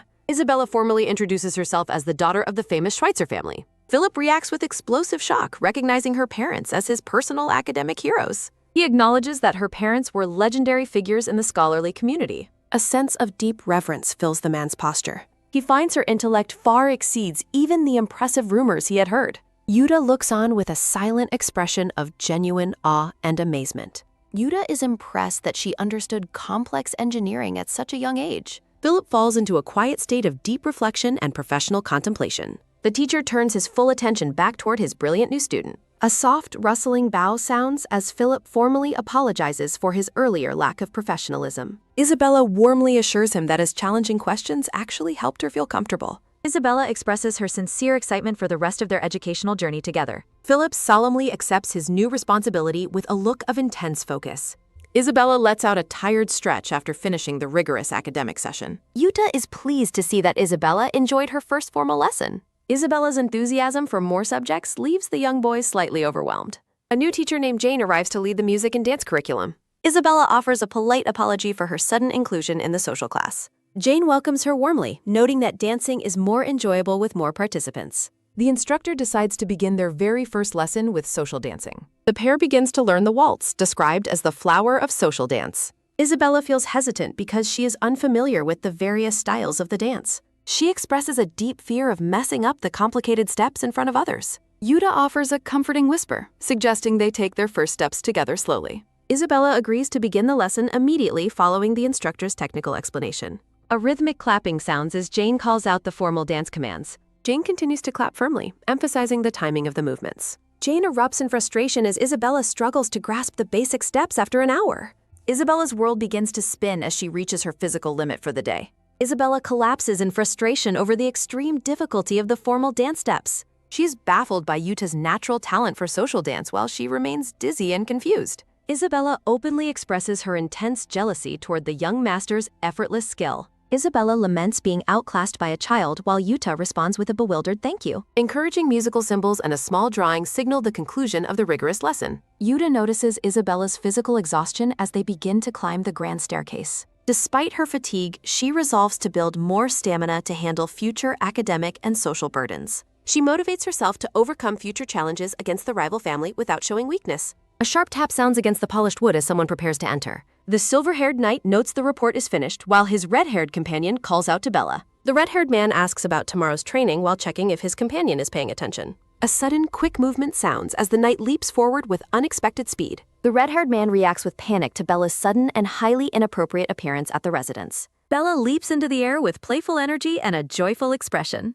A quick, sharp landing sounds on the carpeted floor as she reaches her destination. Bella tearfully interrupts the children to ask if she can join their interesting conversation. Isabella is caught off guard and visibly startled by the knight's sudden and energetic intrusion. Bella's over-the-top affection and heart gestures leave Isabella questioning who this strange person is. The knight continues her overly enthusiastic greeting while leaning toward the surprised children. The red-haired man demands that Bella apologize immediately for frightening the young lady. Bella reacts with genuine, wide-eyed confusion to the sudden and harsh scolding. Bella frantically wonders if she has committed another mistake while her companion confirms her fault. The red-haired man expresses his long-standing frustration with Bella causing trouble for the order. Yuta formally introduces the group as members of his family's prestigious knight order. Isabella is stunned to learn that these eccentric people are actually legendary warriors. Velmer introduces herself with an overwhelming amount of personal warmth while grasping Isabella's hands. Isabella reacts with wide-eyed shock to the woman's aggressive friendliness. Narrative text details the legendary reputation and fierce loyalty of the Gottfried Knight Order. Isabella considers the knight's busy schedule and wonders if the old duke overworks them. Isabella is impressed by the reality of meeting famous knights who seem so cool and friendly. Velmor insists that her subordinates provide their own formal introductions to the young lady. Shulden, Eric, and Jürgen offer their brief and somewhat reluctant introductions to Isabella. Isabella finds the knights much more approachable and kind than their fierce reputation suggested. Velmer expresses her delight at meeting the captain's cute new daughter-in-law. Isabella struggles as the knight's affection becomes physically overwhelming and uncomfortably close. A soft rustling sound marks Eric lifting the girl away from Velmor's suffocating embrace. A quick, light tap sounds as Isabella's feet are placed gently back onto the floor. Eric apologizes for the chaos while his companions continue to bicker over proper social distance. The knights offer their assistance to Yuta and Isabella for any future training needs. The scene shifts to the training grounds the next day for a physical skill assessment. Isabella prepares to demonstrate her strength by striking the practice target with all her might. A rhythmic thumping sounds as the observers watch Isabella's first strike with anticipation. Yuta encourages Isabella despite the knight's visible disappointment in her actual physical strength. Isabella swings her practice sword with a loud, determined shout to silence the doubting knights. A heavy panting sounds as the knights react with shock to the girl's total lack of power. Shulden realizes why their captain issued a specific warning about the girl's training requirements. Yuta steps in to defend Isabella's efforts against any potential scolding from the knights. Isabella feels betrayed by Yuta's unintentional insult regarding her weakness and declares her hatred for him. Velmer considers the situation with a serious and contemplative expression after seeing Isabella's struggle. Velmer proposes that Isabella try a different weapon to find a better match for her specific abilities. Eric suggests that trying out various weapons will help Isabella find one that suits her. Holding her massive battle axe, Velmer mentions that she also struggled with weapons before finding this specific one, as Jürgen and Eric nod in agreement. Yuta notices the interaction and explains that this is a common habit among the knights. Many knights give their weapons nicknames or treat them as dear friends. Velmor adds that on the battlefield, the only things one can truly rely on are themselves and their weapons. A knight develops a deep, inseparable attachment to their equipment, which is why they choose them so carefully. A quick, soft gulp sounds as Yuta listens intently to the explanation. He gently tells Isabella not to rush and that they will take their time to find her the right one. Velmer enthusiastically offers to let Isabella see their own weapons, which the girl eagerly accepts. The group cheers and runs off toward the demonstration area together. Velmer is visibly excited to demonstrate her skills after such a long time. Velmer prepares to strike with her massive axe, calling out that she is ready to begin. A sharp stomp sounds as the narration notes that a powerful weapon can crush even the strongest enemy defenses. With a great swing, Velmer brings her axe down with immense force.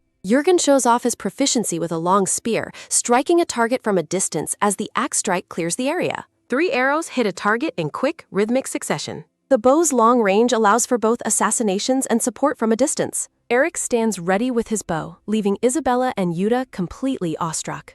Isabella claps her hands excitedly and exclaims how cool the knights look. The knights gather around and tell Isabella that it is finally her turn to try. The trio looks on with sweating, worried expressions at the young girl. They realize their weapons are far too heavy, tight, or long for the delicate Isabella. Velmer yells at Eric for making the young lady cry, while he frantically defends himself. Isabella blushes and looks confused, asking about a building called the Annex. Eric smiles and confirms that they are heading to that specific location. Inside a cluttered room, a brown-haired person works feverishly at a desk while muttering to themselves. The figure mutters about increasing explosive power and making the timer adjustable on a complex blueprint. Looking at the bomb designs, the inventor wonders how they will actually construct such a device. A blonde man with glasses adjusts his ponytail while talking on a smartphone.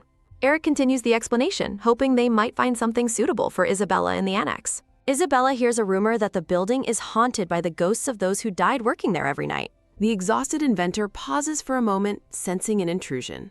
Eric gestures toward a door, explaining that this is where the Night Order's weapons are designed and built. He opens a door and explains that they mainly invent tools to aid in battle. A frantic, brown-haired woman lunges out, causing Isabella to scream in terror at what she assumes is an overworked ghost. The disheveled woman begs for someone to save her because she cannot take the workload anymore. She continues to cry out about the never-ending work and her inability to figure out how to finish it. She thrusts a resignation letter forward, desperately pleading for it to be accepted. Eric tries to calm Caroline down while she begs for death so she can finally go home. Caroline looks up with teary eyes behind her round glasses, her panic beginning to fade. Isabella stands frozen, surprised to realize the ghost is actually a real person. The brown-haired woman formally introduces herself as Caroline Dolph. A sudden crash sounds in the messy workshop, followed by a startled gasp from the girl. Velmer introduces Caroline as the Order's exceptionally capable green mage. Isabella is intrigued by the presence of a green mage within a Night Order. 3 muscular gray figures pose to demonstrate the various combat styles and characteristics based on physical weapons. 3 cloaked figures in red, black, and green represent the different paths of magic. Green mages are known for researching new tools and powers for the benefit of everyone. Those who lose themselves to the power of the void and black mist become dangerous entities. These individuals are known as black mages, who abandon morality to serve their own selfish purposes. Narrative text explains that red mages exist between the paths of green and black magic. Isabella thinks about how she has only ever heard rumors regarding the details of these mages. Narrative text notes the rare occurrence of a non-combatant green mage serving within a Night Order. Isabella considers the brown-haired woman's talent as the mage notices the girl's intense stare. Caroline worries she was staring too much, while Isabella admits her curiosity about the woman's work. Caroline explains that the blueprint for a bomb requested by the captain is the source of her stress. Caroline enthusiastically reveals a secret mission to Valen Valley to destroy Foxstones using her device.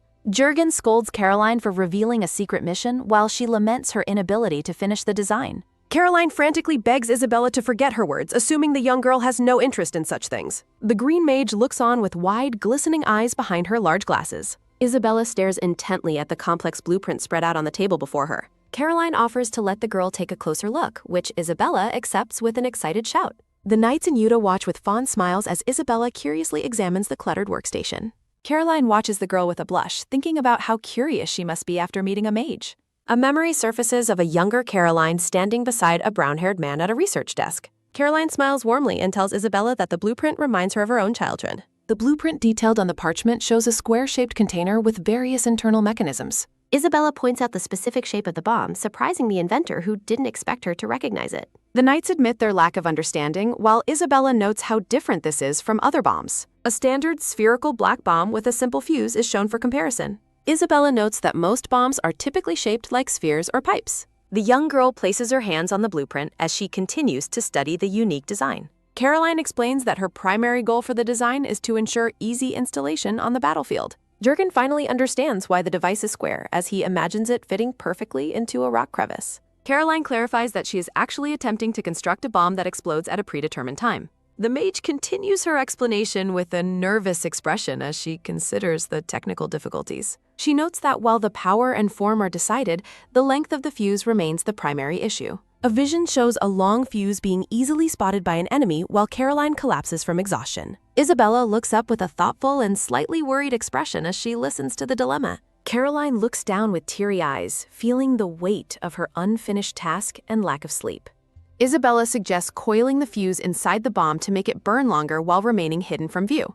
Jurgen, Velmor, and Eric let out a collective shout of amazement at the girl's clever suggestion. Yuta claps his hands with joy and cheers for how amazing Isabella's idea is. A flustered Isabella waves her arms and begs everyone to pretend they didn't hear her embarrassing suggestion. Caroline enters a trance-like state of muttering as she calculates how to implement the spiral fuse idea. A sudden, firm grab sounds as Caroline seizes Isabella's hands in a moment of intense realization. Caroline shouts that the idea is amazing and will definitely work once they begin the testing phase. The mage is overcome with ecstatic joy, while Isabella looks on with a bewildered expression. A quick, firm grip sounds as Caroline rolls up the parchment, declaring that she cannot delay any longer. Caroline drags a shocked Isabella toward the door, insisting that they leave immediately for their next destination. The green mage is filled with a sense of renewed purpose and pure happiness. In a grand meeting hall, the Duke sits at the head of a long table surrounded by his knights. The Duke leans forward with a cold and imposing gaze, his hands clasped firmly in front of his face. A rhythmic thumping sounds as the Duke calls the meeting to order while Caroline enters with a startled Isabella. The Duke asks Caroline if she has successfully finished the specific tasks he assigned to her. He continues his stern questioning while the other knights at the table watch with tense expressions. The Duke's cold voice demands to know why she has brought his young daughter-in-law to a secret meeting. A heavy thud sounds as the Duke stares intensely at Isabella, who wonders why he is speaking so harshly. Caroline enthusiastically credits the young lady's idea for finally allowing her to find a solution to the problem. Durgan reacts with total shock as he realizes that the child was the one who solved the mage's technical issue.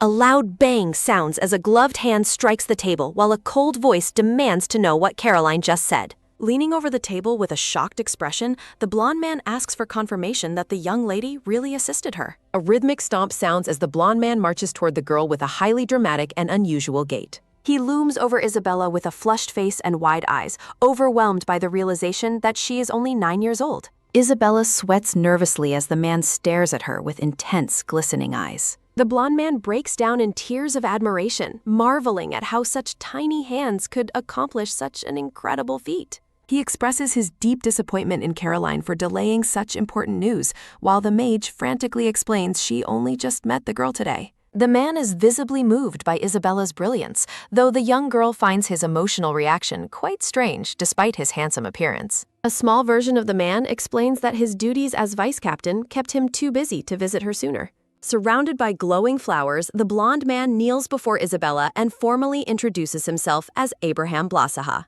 A sudden, firm grip sounds as a black-gloved hand clamps down onto Abraham's face. The black-haired Duke looms behind the vice captain with a murderous glare, asking who gave him permission to touch the girl's hand. Isabella lets out a terrified scream, begging for the confrontation to stop before something terrible happens. A giant black dragon appears in a vision, licking its lips as it prepares to devour a tiny, weeping Isabella. Narrative text explains the sudden appearance of the beast as the young girl cries out in despair. A flashback reveals Callahan setting a nearly impossible condition for Calman, who desperately wanted to become Isabella's knight.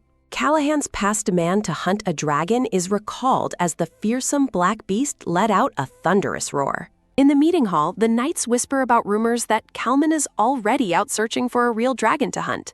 Isabella blushes deeply, her face becoming hot as she listens to the surrounding gossip. The knights erupt in excitement, asking the captain for permission to attempt the same challenge for a similar reward. They acknowledge that dragons are rare and hard to find, which only seems to increase their enthusiasm for the task.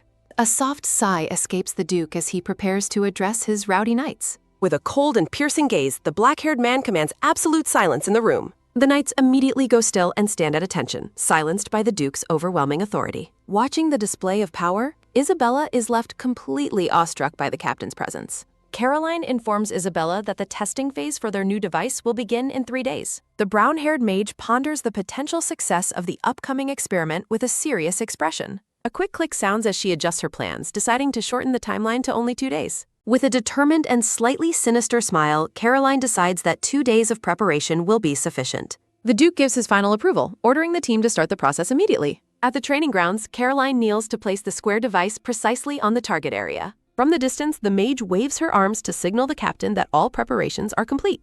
She explains the signaling process and confirms that the device is designed to detonate exactly 3 minutes after ignition. A rhythmic ticking sounds as the captain opens his golden pocket watch to monitor the countdown. Upon the command to begin, the fuse on top of the square container is successfully ignited. The black-haired man watches the ticking watch with a steady, focused gaze as the seconds pass. Isabella clasps her hands together and prays fervently for the invention to work as they planned. A sharp click sounds as the second hand on the pocket watch reaches the final mark. Isabella's eyes widen with excitement as she realizes the device is functioning perfectly. A massive explosion roars in the distance, sending debris into the air as the girl lets out a long sigh of relief. A giant smoking crater is left in the ground, and Isabella is amazed by the devastating power of their creation. A soft pat sounds as the Duke places his gloved hand on Isabella's head in a rare gesture of affection. The black-haired man looks down at the young girl with a gentle and genuine smile of approval. Isabella's face lights up with pure joy as she receives the unexpected praise. Back in her room, the girl rolls on her bed with a wide smile while hugging a stuffed duck. Narrative text notes that this is the very first time the Duke has ever praised another person. Isabella continues to roll around happily, unable to contain her excitement over the successful day. Hugging her toy tightly, she feels a deep sense of accomplishment for being a big help to the Order. A quick tap sounds as she pokes the stuffed duck's beak, wondering what kind of reward she might receive. Isabella gazes at her toy with a thoughtful and happy expression as she drifts toward sleep. Isabella reflects on the luxury of having kind servants who don't ignore or torment her. A detailed look at open books filled with ancient and mysterious script. The young girl thinks about how greedy it would be to ask for more when she already has so much. Resting her head on her arms, the blonde girl stares ahead with a peaceful expression. She worries that her refusal might lead to Callahan holding on to the matter instead of letting it go. A soft puff of air escapes her as she admits her uncertainty to herself. Isabella cuddles her stuffed duck tightly, her eyes closed in a moment of pure bliss. A faint shushing sounds as someone calls for silence in the darkness. Feeling restless, Jurgen urges the other knight to hurry before the captain gets angry, while his comrade focuses on the precise placement of the bombs. A quick crackle sounds as the fuse is lit on the square device placed among the glowing crystals. Callahan steps firmly onto a rock, noting how slow his subordinates are as a rhythmic tap sounds. A sudden tap sounds as Jurgen explains that they rushed back after carefully calculating the bomb positions. A massive boom sounds as Jurgen excitedly asks if the demonstration was a great success. A cheerful whistle note sounds as Jurgen notes that the device's performance is quite solid. A sharp shink sounds as Callahan draws his sword, ordering all units to prepare for combat and confirm the stone's destruction. A resonant swing sounds as the cloaked knights draw their glowing blades, under orders to let no enemy escape. A heavy thud sounds as a gloved hand reaches for a hooded enemy who has been bound with rope.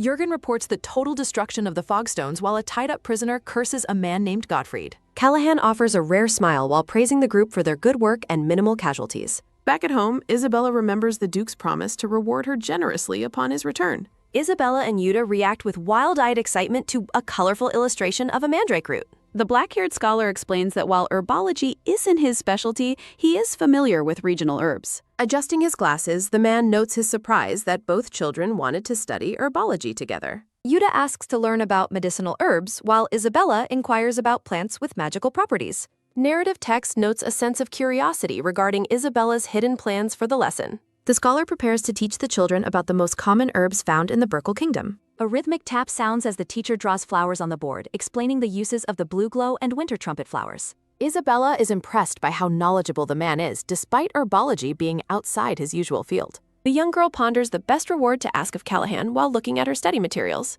Isabella sits quietly at the desk, lost in thought as she considers her options. Yuta and Isabella sit closely together, both focused intently on the scholar's lecture.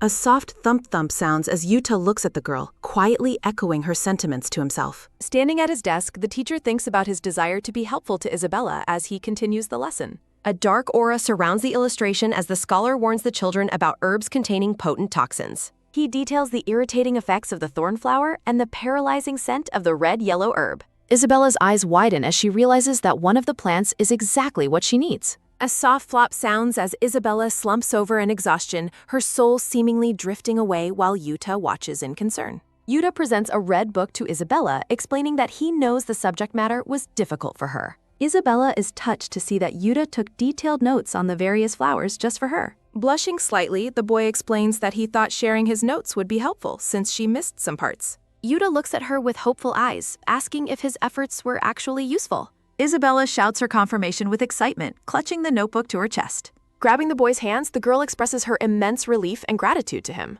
A faint murmuring sounds from outside, making Isabella wonder if someone has just arrived. A quick rustle sounds as Isabella rushes to the window while Yuta reflects on her calling him by his name. The young girl's face breaks into a radiant and joyful smile. Callahan arrives at the estate on a powerful black horse as a loud shout welcomes him back. A rhythmic pitter-patter sounds as the children run to meet the Duke, who declares the mission a total success. Yuta asks if the destruction of the Fogstones will cause trouble with the Red Mages or the Noble Union. Callahan's red eyes glow with confidence as he dismisses the threat, questioning what their enemies could possibly do. Isabella looks nervous and thinks about how the man fits the description of a mad dog. The Duke tells the boy that it is too early to worry and he should focus on his training. Yuta accepts his father's command while Isabella reflects on the plan to pass the Night Order's leadership to the boy. Narrative text notes that it is difficult to imagine the current, gentle version of the boy doing anything harsh. Isabella is shocked as she imagines the boy undergoing brutal training while he innocently eats a cookie. A soft switch sounds as Callahan pats the girl's head, prompting her to offer a quiet response. The black-haired man narrows his red eyes as he questions her mention of a weapon. Isabella confirms his question with a bright and determined smile. The girl's voice rings out as she declares her intention to create the item herself. A series of loud caw-caw sounds echo as a bird flies over the three silent figures standing in the garden. A sudden crack sounds as Isabella frantically explains she isn't making anything dangerous, while Callahan watches with a terrifying expression. Callahan offers land or gold as a reward instead, causing Isabella to react with pure confusion. Isabella is horrified by the idea of being treated like a criminal before Callahan reveals he was only joking. A soft squish sounds as the girl grips her dress, considering if material wealth would be better for her future. Narrative text explains the realization she came to after experiencing a past tragedy. A grim flashback shows Isabella lying motionless on the floor, surrounded by broken pieces of a plate. The girl's hand reaches out weakly in the dark, silent room. A series of heavy ha-ha breaths sound as the girl struggles in her final moments. Returning to the present, Isabella addresses the Duke formally as they stand together by the fountain. Isabella states her desire to become strong, causing the black-haired man to pause in surprise. She explains her need to be powerful enough to protect herself and maintain her own path. A hazy memory shows the Duke kneeling to place his hands on the young girl's shoulders. Isabella expresses her hope to be useful to the Barmouth family through her own strength. The black-haired man rests his hand on his chin as he listens to her explanation. Callahan asks for specifics regarding the device she intends to construct. Isabella reveals her plan for a throwing bomb, leaving Yuta completely speechless. The young girl holds up the square device with a short fuse, visualizing its potential. She proposes the idea of making the weapon small enough for anyone to carry easily. Isabella explains that she would replace standard gunpowder with powder that causes sleep or paralysis. A faint ha sound is made by a figure falling into a deep sleep due to the smoke from the device. Isabella suggests attaching the bombs to projectiles, but Yuta immediately shuts down the idea. The boy tells Isabella that there is absolutely no need for her to take such measures. Yuta vows to protect the girl himself, prompting a surprised reaction from Isabella. In a memory of their training, Yuta explains that their practice sessions were meant for learning, not actual combat. The boy emphasizes that he never wants to see her in danger and suggests they find a different hobby. A soft ah escapes Isabella as Yuta takes her hands in his, both of them blushing. Isabella looks down at her hands, feeling the weight of the boy's sincere concern. The girl wonders if she is asking for too much from the people around her. Narrative text reflects on Yuta's warning about the dangers she might face. Callahan watches the interaction between the two children with a thoughtful gaze. The brown-haired woman with glasses excitedly praises the girl, confident that the new invention will work. Isabella recalls the feeling of being praised by Callahan for her hard work. A close-up reveals the wonder in the girl's large blue eyes. Narrative text highlights the thrill she felt after accomplishing a task on her own during training. A sharp huff sounds as Isabella steels her resolve, her mouth set in a firm line. Isabella thanks the Duke for his worry, but makes it clear that her decision hasn't changed. With a radiant smile, the girl insists on doing everything within her power to help. Isabella reminds the Duke of his own advice about knights choosing their own gear, leaving Yuta dizzy with confusion. A faint muttering sounds as Yuta tries to argue that the rule only applies to trained knights. The boy tries to protest further, but the conversation has already moved forward. Room! A sudden, sharp focus fills Callahan's red eyes. The black-haired man remains silent as he looks down at the boy. Yuta shouts that his father is being too harsh on Isabella. The boy declares his intent to protect Isabella since she is his bride. Callahan is stunned into silence by his son's bold declaration. The father warns against empty promises, while the boy insists he can protect her. A sudden crash and swoosh sound as the two argue over Isabella's safety. Isabella screams for them to stop, prompting the Duke to question her trust. The two men are startled as the girl scolds them for fighting in front of her. A series of loud drops sound as Isabella cries out in distress. A soft sniff sounds as Yuta asks Isabella if she truly doesn't trust the Duke. Looking up with sad blue eyes, the girl wonders how she could ever doubt them. A sudden poof and creak sound as Isabella lists all the times they have saved her. A soft squeak sounds as Isabella expresses her deep gratitude to the blushing boy. Isabella smiles brightly while reminding him that she is a Barmouth Tudo. The blonde-haired girl looks forward with a hopeful and sincere expression. Isabella thinks about how unfair the situation is while they hold hands. A sudden whoosh sounds as Yuta feels a thrilling sensation during the moment. Isabella is surprised by the unusual and intense look on the boy's face. The girl is overwhelmed by how cute the boy is being. Callahan notes that her voice is trembling despite the giggles. Looking at the castle, the Duke reflects on how much growing the boy still has to do. A heavy thump sounds as bags are dropped into a wooden crate. A worker sighs with relief after moving the heavy materials across the yard. A laborer asks where to place a bag as Isabella reviews her blueprints nearby. Isabella cheerfully confirms the worker's question while overseeing the delivery. The brown-haired scholar is thrilled to teach the girl about weapon development. Narrative text notes that high-quality materials were provided following Callahan's request. The Binkler family provides support for the project as chibi figures offer encouragement. A rhythmic clang sounds as the blacksmiths begin their work in the forge. The scene shifts to the design phase of Isabella's new project. Isabella looks at the blank pages with a serious and determined gaze. The scholar explains that a solid foundation of knowledge is required for any design. Isabella is overwhelmed as the woman explains the properties of various materials. Wiping her forehead, the girl realizes that the first step is much harder than expected. Isabella prepares to take her finished blueprint to the next stage of the plan. The tanned blacksmith immediately refuses to make a prototype of the device. Isabella's eyes widen in shock at the sudden and blunt rejection. The blacksmith dismisses the plan as child scribbles, while Isabella wonders if they even looked at it. A loud bang sounds as Isabella demands the blacksmith look at the blueprint before saying no. The dreadlocked woman agrees to check the plans, though she doubts it will change her mind. The blacksmith's golden eyes narrow as she carefully examines the girl's work. To Isabella's joy, the woman changes her mind and agrees to prepare the prototype. Isabella bows deeply while thanking the workshop staff for their help. The old blacksmith scolds the younger one for being rude to the young lady. The woman explains that she was ultimately swayed by the girl's audacity. The blacksmith is intrigued by Isabella's plan to create a weapon that doesn't hurt people. A loud yawn sounds as night falls over the towers of the estate. Isabella struggles to stay awake while continuing her research at the desk. A series of clangs sound as the blacksmith showcases her skills to Isabella the next morning. Isabella grinds ingredients while the dark-haired researcher suggests making the particles even smaller. A soft sigh sounds as the exhausted researcher watches the girl's progress. A heavy thud sounds as the researcher collapses face down from sheer exhaustion. After an accidental explosion, Yuta notes that they used far too much gunpowder. Isabella watches with wide-eyed admiration as the red-haired woman carves a wooden slingshot. Yuta observes from the shadows as Isabella finds her demanding research both tiring and exciting. The blonde girl celebrates with a radiant smile as her project is finally completed. Isabella proudly presents her latest invention, the Sleep Bomb Mark I. A series of quick, rhythmic taps sound as boots move across the training grounds. Isabella entrusts the new weapon to the Duke and asks him to handle it carefully. Callahan examines the device and concludes that a slingshot was an excellent choice. A sudden, sharp focus fills the black-haired man's intense red eyes. Callahan prepares to test the bomb's effectiveness against a wild boar in the arena. A sharp snap sounds as the Duke draws the slingshot back to full kenshin. Callahan aims the device at the target with a confident and knowing smirk. A swift whoosh sounds as the small red bomb is launched into the air. Thick smoke billows as the startled boar lets out a series of grunts. A soft groan sounds as the beast collapses onto the ground after inhaling the smoke.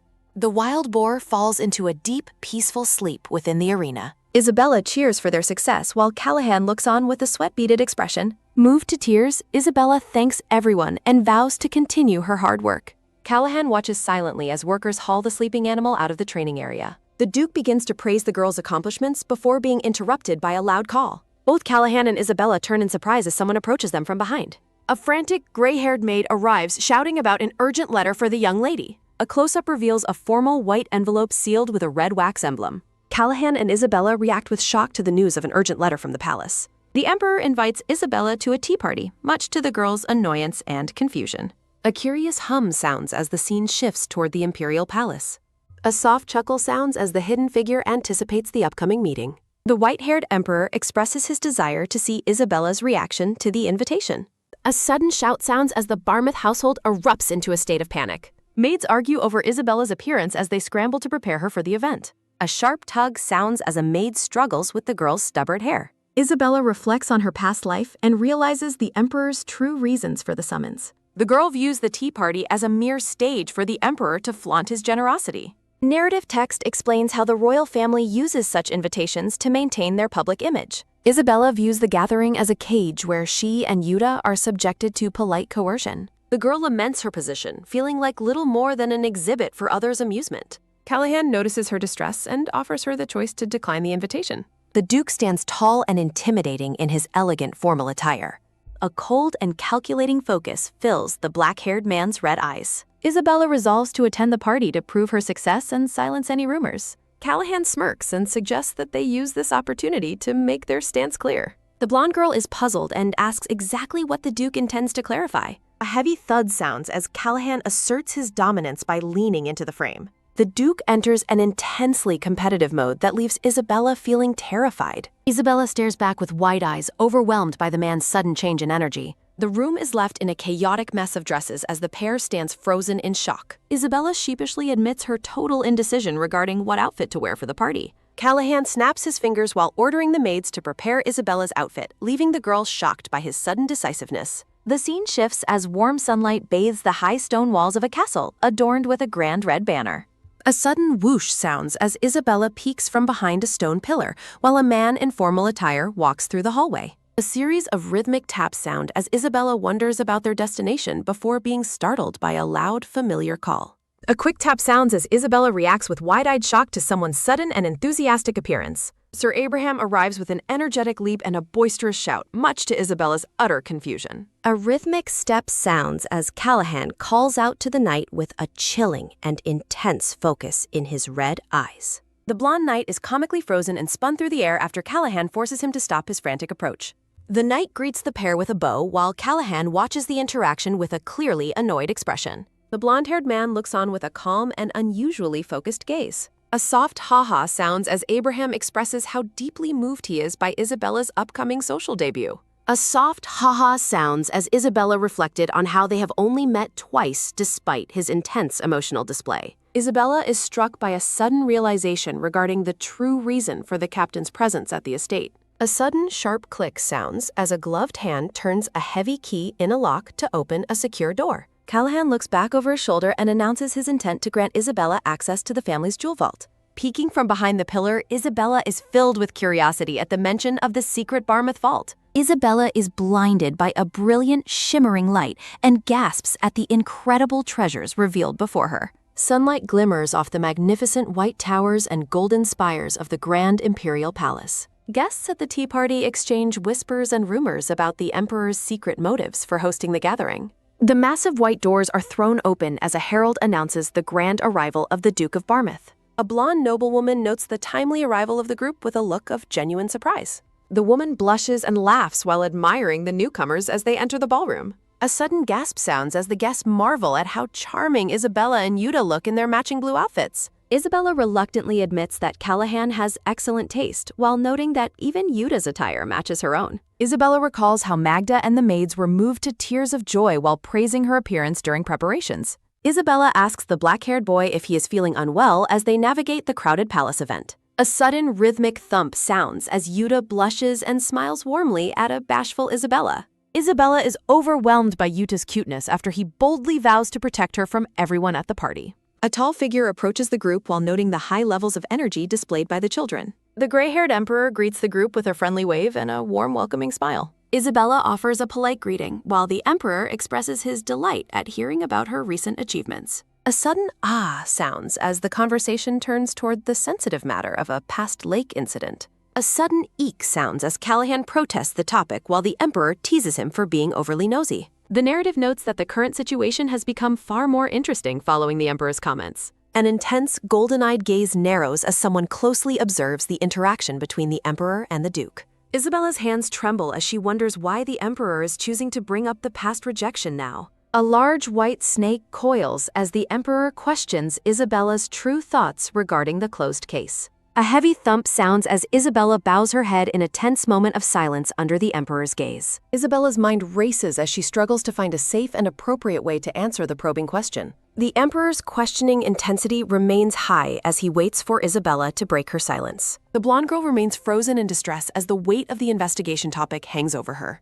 The Emperor observes Isabella's reaction with a thoughtful and assessing expression, hand to his face. The Emperor acknowledges that his actions may have caused discomfort, but insists the truth was bound to be revealed. Isabella looks up with a resolute and determined expression as she finds the courage to speak. The Emperor is intrigued by the fire in the girl's eyes, realizing her resolve goes far beyond simple stubbornness. The Emperor suddenly notes the time and prepares to bring the meeting to a close. The gray-haired man bids them farewell while Isabella responds with a polite and respectful confirmation. Isabella sighs with deep relief after surviving the intense and unexpected encounter with the Emperor. Callahan praises Isabella's performance with a quiet word and a reassuring hand on her shoulder. Isabella looks up with concern, worrying that her presence might negatively affect the Emperor's opinion of the Duke. Callahan finds the girl's statement regarding his reputation to be quite unusual. The Duke reminds Isabella of her own words about wanting to live a righteous life. Isabella reacts with a look of wide-eyed and utter shock. Callahan reassures a nervous Isabella that the Emperor likely didn't share her fears while the gray-haired man laughs at the size of the crowd. A series of rhythmic claps sound as the Duke explains that since his poor relationship with Rosamund is well known, there was no reason to blame Isabella for Herbert's absence. Isabella seeks confirmation of his words while Callahan confidently affirms her realization. A soft ha-ha sounds as the Emperor cheerfully announces the official start of the tea party.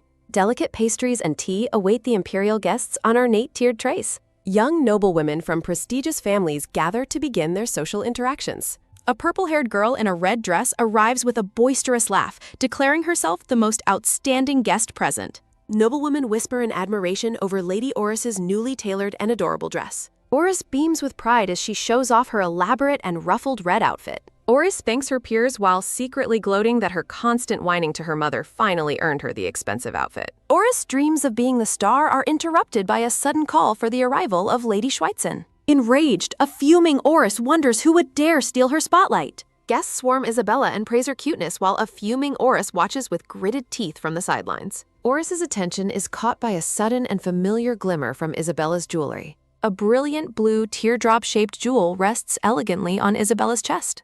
A sudden gasp sounds as Oris shrieks in disbelief at the sight of the fabled mermaid's tear. Isabella realizes that the sudden, intense interest in her is entirely due to the presence of the legendary jewel. Isabella recalls Callahan's plan to open the family's secret vault containing long-hidden treasures and evidence. A sudden gasp sounds as Isabella remembers selecting the tear of the mermaid because it appeared to be the least dangerous item in the vault. Narrative text explains the origin of the gem, formed from a mermaid's tear shed for an injured village child during Callahan's first mission. A mermaid carries a child through the depths, a legendary scene that sparked endless rumors and theft attempts among the nobility. A soft sigh sounds as Oris is moved to tears by the romantic history of the jewel, while Isabella reflects on her simple reasons for choosing it. Isabella fondly remembers finding the jewel cool because it represented a significant moment from Callahan's past. Oris expresses her intense envy that the Duke would allow Isabella to wear such a legendary and valuable piece. Isabella spots a solitary blonde-haired girl sitting alone in the corner of the room.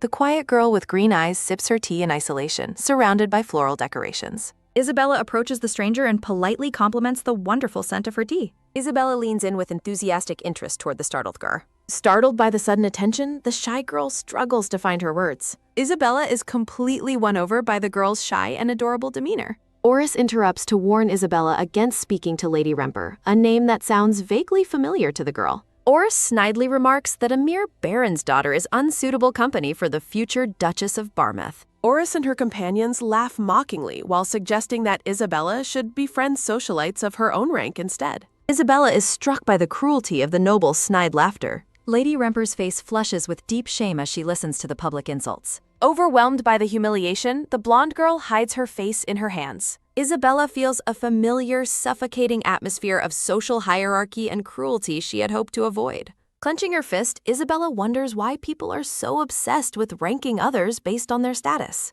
To disrupt the tension, Isabella points and lets out a frantic scream about a giant bee. The suggestion of a palace insect causes the gathered noblewomen to panic in confusion. A terrified Oris begins to shiver and flinch while Isabella watches her panicked reaction. A quick twitch sounds as Isabella reveals to herself that the bee was merely a clever lie. Oris flees the scene in a crying fit while calling out for her mother in total distress. A sudden crash sounds as chaos erupts, with the group scrambling to leave and dresses being stepped on in the frantic retreat. A loud slam sounds as the room is suddenly vacated by the panicked and fleeing nobles. Isabella is left alone with a smug and satisfied expression. Looking toward the crying Lady Remper, Isabella begins to feel a slight pang of guilt for her chaotic methods. A thought bubble notes that Oris has never felt such terror. Isabella laughs heartily with a cheerful expression. The blonde-haired girl realizes she neglected to introduce herself properly. The green-eyed girl introduces herself as Lisi Thea Remper. Isabella is visibly shocked to hear the girl's full name.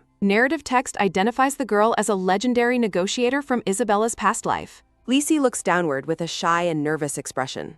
A colorful transition page displays various manga-style illustrations and credits. Narrative text explains that undefeated Lisi was a legendary figure from a past life. A flashback shows Lisi's prowess in selling a rotten apple to a merchant. Lisi successfully reclaims a stolen mining right from a fuming noble. A scenic stone bridge stands under a clear blue sky. Text emphasizes that Lisi could accomplish anything through the power of her words. Isabella wonders if this is a golden opportunity to gain a powerful ally. Lisi looks up and offers a quiet word of thanks for Isabella's help earlier. Isabella is flustered and finds the blonde girl to be incredibly sweet. Isabella urgently insists that Lisi's humble self-assessment is not true at all. Lisi observes Isabella with a gentle and appreciative gaze. Isabella formally introduces herself as Isabella Schweitzer. Lisi shyly asks Isabella if they could become friends. Isabella is momentarily stunned as Lisi worries if her request was too forward. Isabella beams with a joyful smile while calling Lisi by her name. Lisi breaks into a wide, teary-eyed smile of pure happiness. Isabella expresses her surprise over the P. Isabella asks Lisi if she'd truly traveled to the capital all by herself. Lisi quietly confirms the impressive feat of her solo journey. A woman with her back turned commends Lisi for her bravery in coming alone. Lisi admits she couldn't say no while Isabella continues to praise her. Narrative text remarks on how natural Isabella seems in her high society surroundings. Isabella blushes while mentioning that the Duke personally selected her outfit. Both girls are startled by the sudden presence of a newcomer. An unseen speaker apologizes for interrupting and notes that formal tea time has concluded. A blonde-haired boy informs them that the guests are gathering in the hall. Lisi stands up and invites Isabella to head to the hall together. Rhythmic footsteps sound as Isabella follows behind while telling Lisi to slow down. Looking back, Isabella finds the blonde boy to be strangely familiar. The shadowed figure of the blonde boy stands watching them from afar. Yuta runs toward Isabella while calling her name Monly. A worried Yuta asks Isabella where she's been. Isabella happily introduces Lisi as her new friend. Isabella introduces Lady Lisi to Lord Yuta Barman.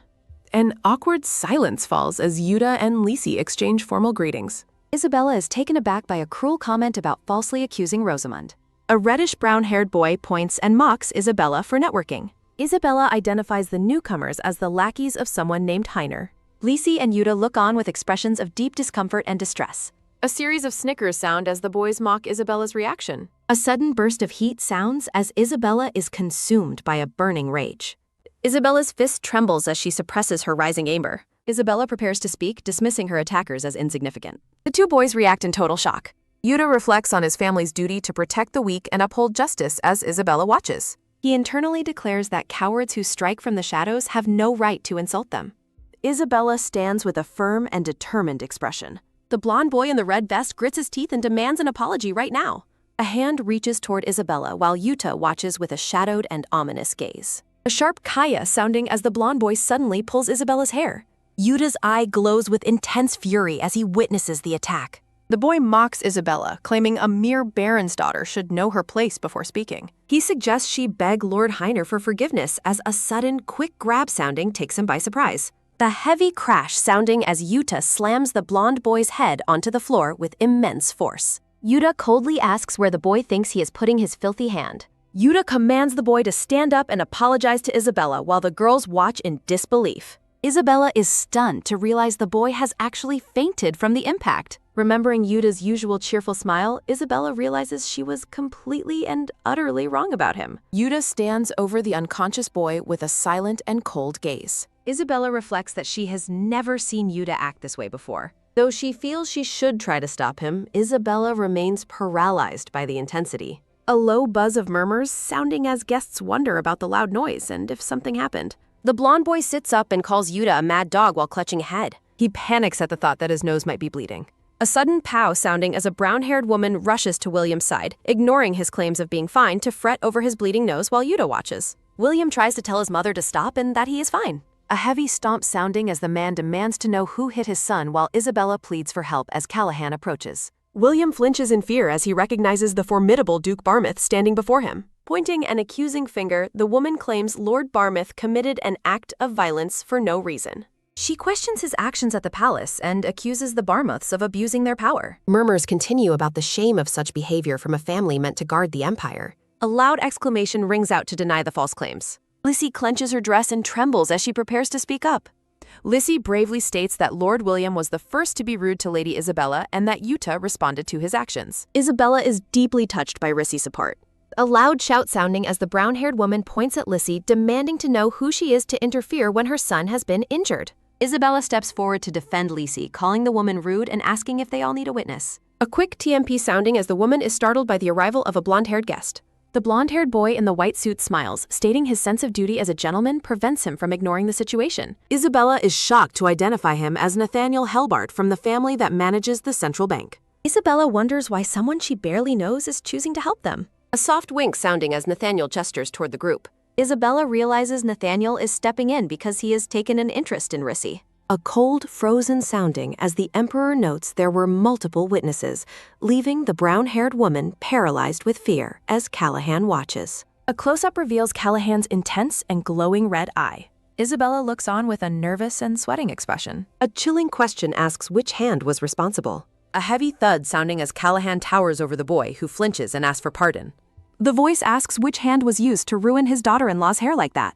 A terrified eek sounding as William and his mother tremble before the Duke's dark and looming presence. A soft hoo-hoo sounding as the Emperor puts a hand on Callahan's shoulder, suggesting they let this matter slide. The Emperor's gaze sharpens as he reminds Callahan of the reason the family was invited today. He concludes that it would not be a good look to make a scene, leaving Callahan in silent contemplation. Clapping his hands together, the Emperor notes the incident between the young lords and ladies, remarking that it brings him joy to see such hearty exchanges between the sprouts who will lead the empire's future. As a rhythmic rattle sounding echoes from the moving carriage, both Yuta and Isabella sit in a state of stunned, shadowed silence. The carriage continues its journey with a steady, rhythmic rattle sounding. Blushing intensely while looking down, Yuta quietly acknowledges his father. Resting his chin on his hands, Callahan tells Yuta that he applauds him for standing up for Isabella. A hazy memory shows Yuta slamming the boy's head onto the floor, as Callahan notes that there was certainly a better way to handle the situation. Callahan continues, stating that while the Emperor was gracious enough to let it slide, he will not, and asks Yuta if he understands the consequences. Sitting stiffly in the carriage, Yuta solemnly confirms his understanding to his father. A sudden, dramatic do-done sounding highlights Isabella's comical shock as she internally screams that the punishment is far too long. Yuta leans in close to a startled Isabella with a face red from embarrassment. A sharp hup sounding escapes Isabella as Callahan tells her there is no need to try and comfort the boy. A soft, quick TK sounding occurs as a sweating and blushing Yuta remains silent while Isabella looks on with a nervous expression. With a final rattle sounding, the carriage arrives at the Grand Barmouth estate under a starry night sky as Callahan announces they are home. Rhythmic, tump-sounding footsteps lead the group inside where Harold, the butler, welcomes them back. Callahan sternly orders Harold to ensure Yuta does not leave the grounds for an entire month, leaving the butler in total shock. As Yuta breathes heavily with a blushing face, Callahan commands him to act accordingly while the boy thinks of Isabella's name. Isabella pauses in the hallway with a worried expression as a sudden stumble sounding draws her attention back to Yuta. Seen through the reflection of an eye, a sudden flop sounding marks the moment Yuta collapses. Harold is panicked and rushes toward the falling boy, while Isabella looks on with wide-eyed shock. Yuta falls to his knees and clutches Isabella's hands, while Harold and Isabella both cry out his name in alarm. Yuta's face is flushed with a high fever as he struggles to stay conscious. Under a bright full moon, the narrative describes the frantic efforts to help Yuta, calling for warm water and noting that everything possible has been done. In a dimly lit room, a man with a frustrated shake sounding, the man laments that Callahan has tightened security and that Isabella's engagement has become public knowledge. A hooded figure standing by the window tells the man to calm down, asking if he will let a little incident ruin his long-awaited plans. The hooded figure offers a sinister smile, suggesting that if they cannot have the girl, they should simply take away the rat grund instead. The man with the mustache is visibly shaken as the hooded figure asks him to share some of his fogstones. Under the night sky, the man hesitates about the fogstones, but the hooded figure insists they are not asking for much. Reaching out a gloved hand, the hooded figure declares that this is all for the sake of the one. A young dark-haired boy wanders through a dark void, wondering if he hears someone crying. He finds the shadowed figure of a man standing over a kneeling, weeping woman. A purple-haired woman sobs uncontrollably into her hands. Trembling as he tugs on the man's coat, the young boy asks his father why he is just standing there instead of helping his mother. A sudden, tight clench sounding occurs as the boy grips the fabric with all his might. A sharp sliding circ sounding follows as the boy continues to pull on the coat in desperation. The man suddenly vanishes into a shower of light, leaving the boy reaching out for his father in confusion. The boy turns his head, calling out for his mother as he is left alone in the darkness. The young boy stands devastated and weeping in the empty void. A soft teak sounding accompanies a comforting hand reaching out to pet the crying boy's head as he hears a voice call his name. Yuta wakes up in bed and is startled to find Isabella checking his forehead for a fever. Blushing, Isabella offers a sheepish explanation for her presence. Yuta stares up at her with a dazed and blushing expression. Leaning in close, Isabella asks Yuta if he is now scared of her. A sudden, loud, startled sounding rings out as Isabella frantically waves her hands, insisting she isn't scared of him at all. Narrative text notes that Yuta's father once taught him that those who cannot control their behavior are no better than animals. Looking out at the peaceful night, Isabella tells Yuta not to say such harsh things about himself. Isabella explains that he didn't act without reason and that she was actually relieved when he defended her. Yuta offers a quiet word of thanks, looking touched by her kindness. Isabella admits that while she was scared for a moment, she doesn't dislike him, causing Yuta to apologize while clutching his blanket. A sudden wave of goosebumps sounding overcomes Isabella as she remembers how he smiled after the violent fight, while a cheerful Yuta tries to explain his perspective. Yuta asks Isabella if he should cry or maintain a straight face during their next encounter. A playful boing sounding emphasizes Isabella's complete bewilderment at Yuta's strange line of questioning. Imagining Yuta as a pitiful, abandoned puppy, Isabella wonders if her moral guidance is leading them astray. Isabella feels that teaching the boy proper behavior is far more difficult than she initially expected. A quick poke sounding punctuates Isabella's lesson that strength should only be used to protect the weak. Isabella kindly advises Yuta to resolve conflicts without relying on physical force whenever it is possible. Isabella firmly concludes her moral lesson by declaring that violence is never the correct solution. Recalling their first meeting, Isabella promises to grow stronger so she can protect Yuta in return. Yuta tentatively reaches out, asking if Isabella will truly stay by his side forever. With a bright smile, Isabella makes a pinky promise to always remain with him despite any future challenges. Overwhelmed by Isabella's sincere promise, Yuta breaks into tears of relief as he clutches his blanket. A few days pass in the bustling capital as the scene shifts to a bright city street. Isabella turns around when she hears someone calling out to her from behind. Rissy rushes toward Isabella with an apology for being late to their meeting. Isabella reassures her friend, though she secretly feels guilty about using the outing for her own hidden agenda. Reflecting on a sealed letter, Isabella notes Nathaniel's claim of wanting to become closer to her and Yuta. Knowing Nathaniel's true goal is Rissy, Isabella decides to befriend him to secure her future inheritance. The dark-haired Duke Callahan suddenly asks what is taking Isabella so long to finish her conversation. A sudden, heavy noise sounding marks the surprise as Callahan towers over the girls, leaving Rissy in awe. A sudden clinch sounding occurs as Callahan stares intensely at Rissy, questioning her identity. A series of repeated movements accompanies Isabella as she frantically tries to usher the Duke away while apologizing to Rissy. A series of bows from a shopkeeper welcome the formidable Duke into his high-end boutique. Callahan sits with a powerful posture as Isabella reflects on his mad dog reputation while asking for dress-picking help. A sharp snap sounding and a quick whoosh sounding underscore Callahan's orders for elegant, practical tea party attire. Isabella and Rissy try on their new dresses, which Callahan deems satisfactory with a simple nod. A rhythmic shk and chk sounding accompanies Callahan as he coolly points out numerous other dresses to purchase. A bright jingle sounding rings out as they leave, with Rissy amazed by the Duke's shopping efficiency. Callahan asks if anything else is needed as a carriage is filled with countless shopping boxes.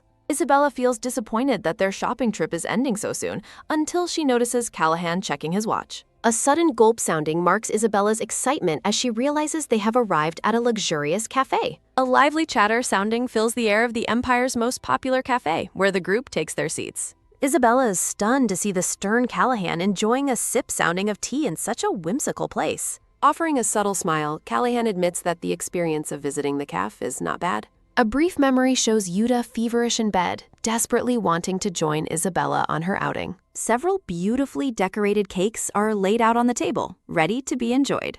A blissful, melting-sounding sensation overcomes Isabella as she tastes the high-quality desserts. Callahan gently wipes Isabella's face with a napkin, advising her to chew slowly while Rissy watches with a smile. A soft smile sounding escapes Rissy as she observes the unexpectedly tender interaction between the Duke and Isabella. A sudden flush sounding overcomes Isabella as the Duke offers to hire the chef as their private employee. The day of the highly anticipated tea party finally arrives under a bright and clear sky. Isabella, Rissy, and Yuta arrive at the grand venue, looking sharp in their formal outfits.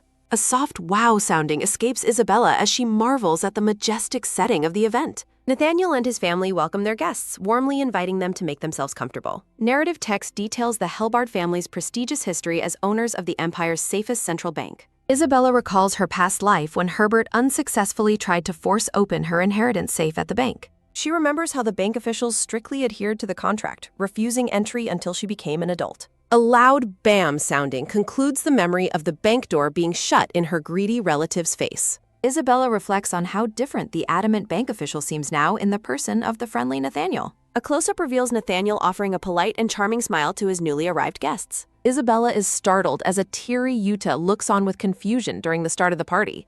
Nathaniel approaches the group and specifically addresses Rissy with a polite greeting. Offering his hand with a charming smile, Nathaniel makes a bold move toward Rissy. Rissy looks surprised and glances toward Isabella, unsure of how to respond to the sudden attention. Nathaniel suggests that since Isabella already has her fiancé as an escort, he should be the one to accompany Rissy. A sudden shift sounding occurs as Rissy tentatively places her hand in his while thanking Lord Hellbard for the offer. A rhythmic drip sounding accompanies a tearful Yuta as he stares at Nathaniel with an intense inner vow of grudge. Isabella is horrified as she imagines a fox carrying off a helpless squirrel, lamenting that her friend has been caught. A deep growl sounding escapes the fuming Isabella and Yuta while Nathaniel prepares to formally introduce himself at the table. Nathaniel identifies himself and mentions his role in assisting his father and brother with the family bank. Sitting comfortably at the tea table, Nathaniel maintains his polite and friendly demeanor. He casually mentions his intention to pursue a different career path in the near future. Isabella is utterly shocked by his revelation, panicking because she needs his help to access her inheritance. Nathaniel looks slightly sheepish as he continues to speak with a modest expression. Nathaniel lets out a soft chuckle, observing that Isabella is quite transparent with her feelings. A close-up of Nathaniel's eye reveals a flicker of a more serious or contemplative thought. A hazy memory shows a young boy reaching out toward a brilliant light. The flashback continues with a young boy kneeling before an older man who stands with a king. A rushing water sounding accompanies a boat on the sea as Nathaniel describes his desire to find his own way. A sharp screech sounding from gulls fills the air as Nathaniel explains that his brother will inherit the family business anyway. Isabella stares at him in silence, surprised to learn about this ambitious and independent side of him. She wonders why Nathaniel chose to stay at the bank in her past life if his true dream was so different. Text on the screen notes that the tea and various desserts served at the party were exceptional. The narrative continues by describing the delightful nature of the social interactions at the event. Seen from above, the group enjoys a lavish spread of cakes and pastries at the long table. Nathaniel remains focused on Rissy, continuing to engage her in conversation over tea. Nathaniel offers a playful wing to the blonde girl, causing a celebratory star to appear. A sharp hiss sounding escapes Isabella as she tries to protect her friend, while Nathaniel simply laughs at the reaction. The narrative notes that Yuta is being unusually talkative and cheerful during the social gathering. Rissy covers her mouth and giggles, clearly enjoying the lively atmosphere of the party. Isabella breaks into a genuine bright laugh as she finally relaxes and enjoys herself. Nathaniel suddenly asks Isabella if she recalls having a safe at the central bank. Isabella confirms the inheritance from her parents, but admits she has never seen what is kept inside. Nathaniel finds her lack of knowledge suspicious, resting his chin on his hand as he thinks. Isabella reflects on her reasonable suspicion that Herbert was responsible for intercepting her bank notifications. Nathaniel offers a sudden and exciting invitation for her to visit the bank immediately. A quick whoosh sounding underscores Isabella's excitement as she stands up and eagerly accepts the proposal. Nathaniel reassures her that as the owner, she has every right to see the contents of the vault. He explains that confirming the items in a safe is a standard procedure everyone performs. A bright twinkle sounding accompanies Isabella's joyous agreement as she imagines finally seeing her inheritance. A low vroom sounding occurs as a finger touches a glowing purple magical seal. A dark archway is revealed, creating a looming sensation as the vault begins to open. A text bubble confirms the successful completion of the security ritual. The number 71 glows brightly, marking the location of the specific safe they were seeking. Isabella is awestruck by the sheer scale of the central bank's underground vault area as they walk inside. Narrative text explains that the bank's proximity to the estate allowed for a very quick arrival. A stylized map illustrates the short and direct path from the Halbard estate to the bank. Arriving at Safe 71, Isabella is momentarily intimidated by the massive facility and the potential for theft.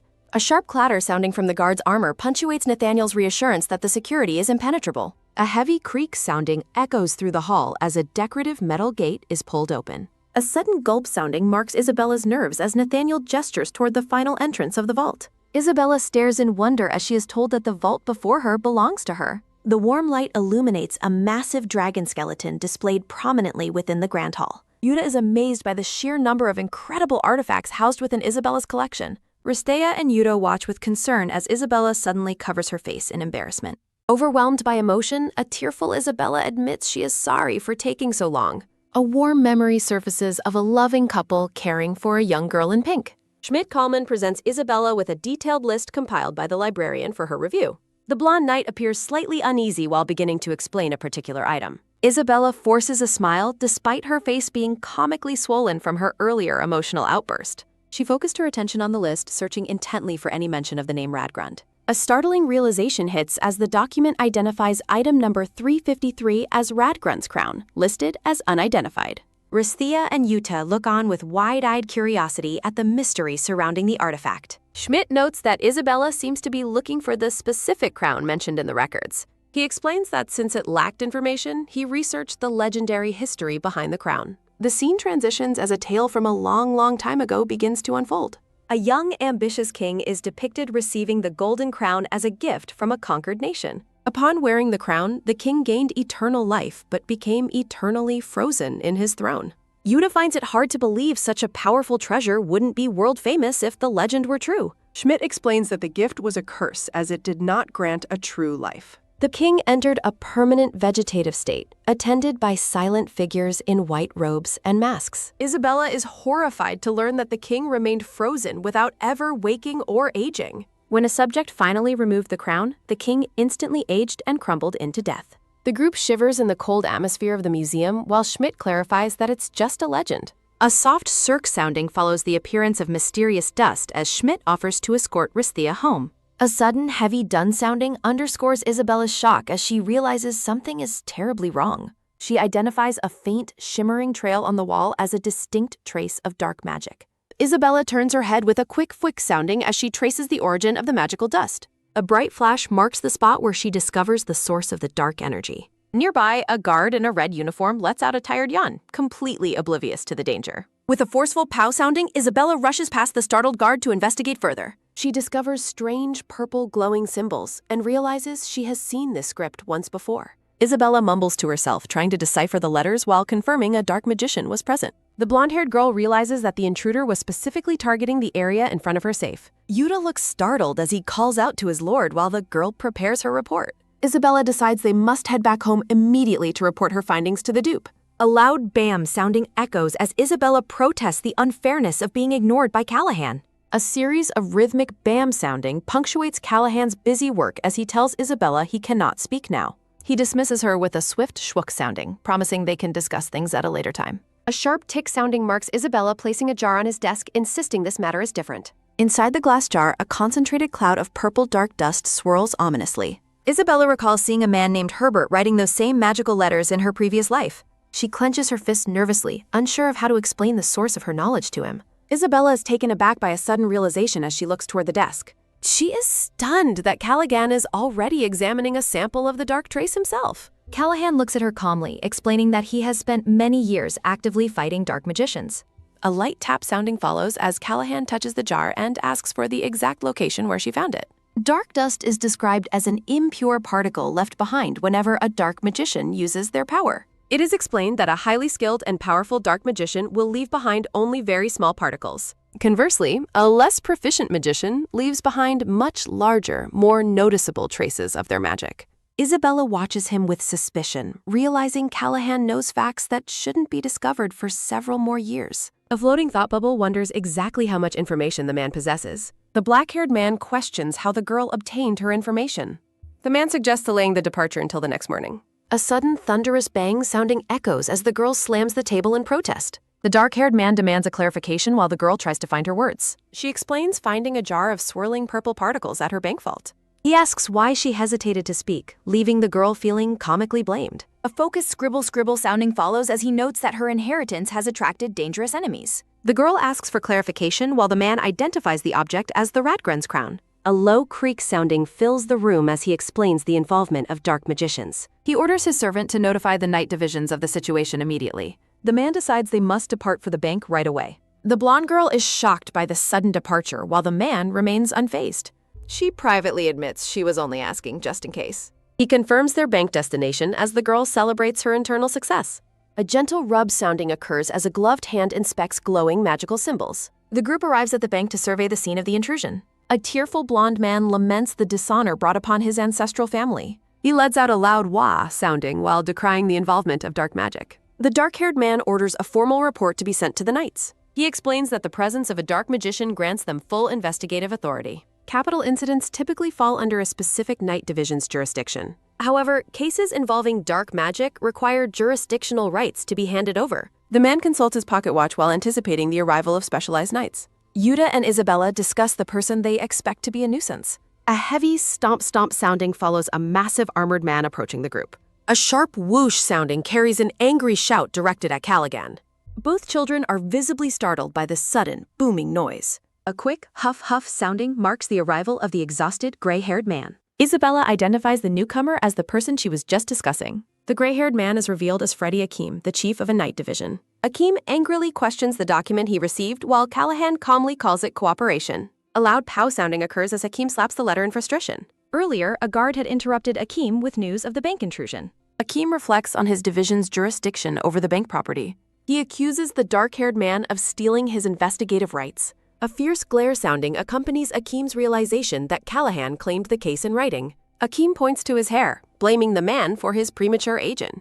A flashback reveals that Akeem once possessed healthy black hair. A sudden grab, Akeem seizing his rival's collar to demand certainty. The black-haired man maintains his calm while asserting his confidence in the lead. He insists that the discovery of dark magic traces solidifies his jurisdiction. Isabella pleads for peace while the chief argues that no actual intrusion has happened. A light roll sounding captures a glowing blue crystal moving across the floor. The arguing men are suddenly silenced by a mutual sense of alarm. A powerful whoosh-sounding explosion of purple energy erupts in the hallway. A wet squirm sounding follows the appearance of shadowy monsters as the man explains they are magical residues, ordering the night chief to protect the young boy while the creatures insult the group's presence. A cry of total confusion echoes through the room as everyone struggles to understand the chaotic events. A final portrait shows the dark-haired man standing beside the blonde girl. Isabella asks Callaghan about the blue squirm and ness. Blue, shadowy creatures squirm on the floor. The blonde girl realizes this is dark magic. Callaghan asks if Isabella is scared, and she tearfully apologizes. A sudden energy burst sounding occurs in the room. He tells her to remember this fear so she won't be scared when facing them again, advising her to run or fight next time. Yuta looks on with a shocked expression. Callaghan orders the group into battle, provoking Akeem's angry retort that he isn't his superior. The blue shadows continue their eerie squirming. A powerful whoosh-sounding explosion of light erupts. Energy ripples outward across the tiled floor. Yuta braces himself with a determined look. Someone realizes the intruders are targeting the child first. Akeem shouts in defiance while slashing a monster. A glowing strike cuts through a blue creature. Callaghan protectively holds Isabella while drawing his sword. He explains these monsters are distractions, which the night chief acknowledges. Two cloaked intruders run toward the safe. Callaghan tells Isabella to wait while he protects the safe. The shadowy blue monsters surround the area. Callaghan reassures the girl as someone calls after her. Belle arrives with a loud boom sounding, despite Akeem's protest to be quiet. The black-haired man prepares to head off alone. A sudden grab sounding marks a hand catching his tail. Isabella begs to be taken along with him. The knights warn her that it will be too dangerous. Isabella insists she is safest by the man's side and won't be any safer staying behind. Callaghan pauses to consider the girl's request. He remained silent for a brief moment. He relents and tells her she leaves him no choice but to come along. He carries her while noting her gutsy nature, hoping she won't regret her choice. Isabella smiles and promises not to regret her choice. The man confirms his resolve with a quiet smile. Rapid footsteps echo through the stone hallway. They rush through the dark corridor together. Callaghan stops suddenly as a mysterious shadow appears. Isabella asks what the strange figure is. He explains that dark magicians abduct citizens as tribute. Those who were taken are exposed to dark fog. They lose their vitality and become filled with fog. A pale puppet stumbles forward, having lost all self-control. The puppet's face is hollow with black eyes. Isabella is overcome by intense goosebumps and fear. She panics and grabs Callahan, who notes she is choking him. He explains it is trickier to fight these puppets than simple residue. The blonde girl asks if it's because they are people. The black-haired man flatly denies her assumption. He explains they are dangerous because they wield dark vod. A heavy foosh-sounding blast of dark energy is fired. A quick hup sounding follows as they dodge the attack. Callahan holds Isabella protectively as a surge of dark magical energy erupts. The black-haired man kicks away a pale, featureless humanoid puppet. Callahan's gloved hand firmly grips the hilt of a sword. A sharp schluck sounding accompanies Callahan as he stabs the puppet through its chest. Callahan stares down with a somber and focused expression. He offers an apology, noting this was the only way to help. A sudden flop sounding marks the creature falling as Callahan tells it to rest in peace. Isabella realizes the person they just faced was likely once an ordinary human. Callahan warns that dark magicians can create many such puppets every day. A soft shaw sounding follows as the remains of the puppet turn into dust. A firm clench sounding underscores Isabella's anger at the magician's lack of guilt. Isabella worries that she has become a burden to Callahan. The young girl admits that the current situation is very scary. A sudden schluck sounding occurs as a bright blue magical slash cuts through the air. Rissy demands that a reviving slime creature stop returning as a boy notes they need to find its creator. A knight urges the group to hold the fort while Yuta regrets letting Isabella go alone. A close-up reveals Yuta's serious and determined gaze. Yuta looks toward the distance while praying for Isabella's safety. Callahan and Isabella manage to catch up to a group of cloaked figures. Isabella observes the group and notes that they appear to be arguing. Two cloaked intruders discuss stealing valuable items from within the safe. The lead figure orders the group to move on while their puppets distract the guards. A cloaked man reacts with a look of pure, stuttering shock. A white-haired figure mocks the dark magicians for being unintelligent and easy to track. He scolds them for leaving traces that give away their location. The dark magicians are angered by the insult and tell their ally to watch his tongue. The figure reveals that Callahan is already nearby in the building. He mocks the mere humans while praising his own power over the dark fog. A quick sounding accompanies the figure using magic against his pleading allies. Callahan's red eye watches the internal conflict from a hidden vantage point. A sudden swoosh sounding marks the figure preparing a powerful dark orb. A massive boom sounding echoes as a huge explosion blasts through the building. One of the magicians lies defeated and unconscious on the ground. A heavy rattle sounding follows the collapsing stone wall nearby. Callahan has Isabella tucked safely and snugly beneath his heavy cloak. Isabella shivers at the realization that the enemy would attack their own side. Callahan notes that the intruder is exceptionally strong and dangerous. The white-haired villain laughs while Callahan identifies him as a powerful dark magician. A rhythmic tump sounding accompanies their stealthy movement along the wall. Callahan asks Isabella if she can see the enemies further down the hall. He points out the teleportation magic circle drawn on the back of their hands. Callahan explains that the enemies can use these circles to escape danger instantly. A tense do-done sounding underscores Callahan's blunt admission that there is nothing he can do. Isabella is comedically horrified as Callahan explains catching them before they teleport is impossible. Callahan mentions that there is still one way to handle the situation. Isabella's eyes widen as she has a sudden and profound realization. Isabella jokingly asks if her hidden powers are awakening, but Callahan chides her humor. She realizes that Callahan knows she carries an essential item at all times. A sharp click sounding marks the opening of a chest filled with valuables. A loud bam sounding punctuates Callahan's warning that they only have 5 minutes. The silver-haired boy in the purple hood searches frantically through a vault filled with various hats, unable to locate the crown he was sent to retrieve. He doesn't even know how the crown looks like. The black-haired man watches the thief struggle with a cold, analytical expression. Callahan instructs Isabella to stay back and fire the sleeping grenade to capture the intruder while she hesitates to respond. The hooded boy trembles in the corner, terrified that a single misstep will turn him into one of the puppets he has seen before. Callahan remains silently focused on the operation. Isabella's blue eyes widen as she prepares to take action. A soft swishing sound follows Callahan's movements as he advises her to recognize her limits, yet acknowledges her choice to stand and fight. Isabella recalls the weight of her decision to face the dangers ahead.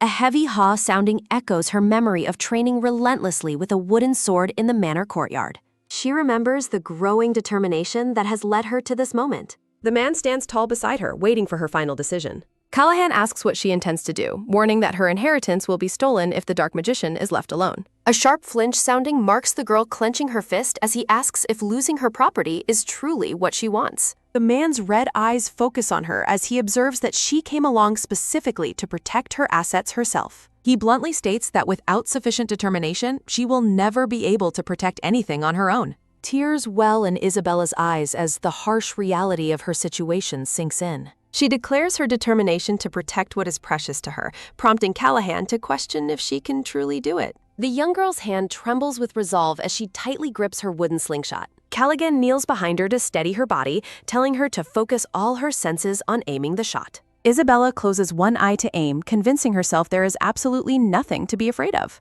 A sudden, powerful whoosh sounding follows as the girl launches a projectile toward the intruder. A quick swoosh sounding marks the sleeping grenade flying toward the hooded boy just as he lifts the golden crown. A swift swooshing sound accompanies the boy reaching out to catch the object, mocking the idea of being hit by such a slow attack. A sharp twuck sounding follows him catching the grenade, which immediately triggers a thunderous boom-sounding explosion of blue magic. The intruder loses consciousness as the magical effect takes hold, his head lolling as he wonders what just happened.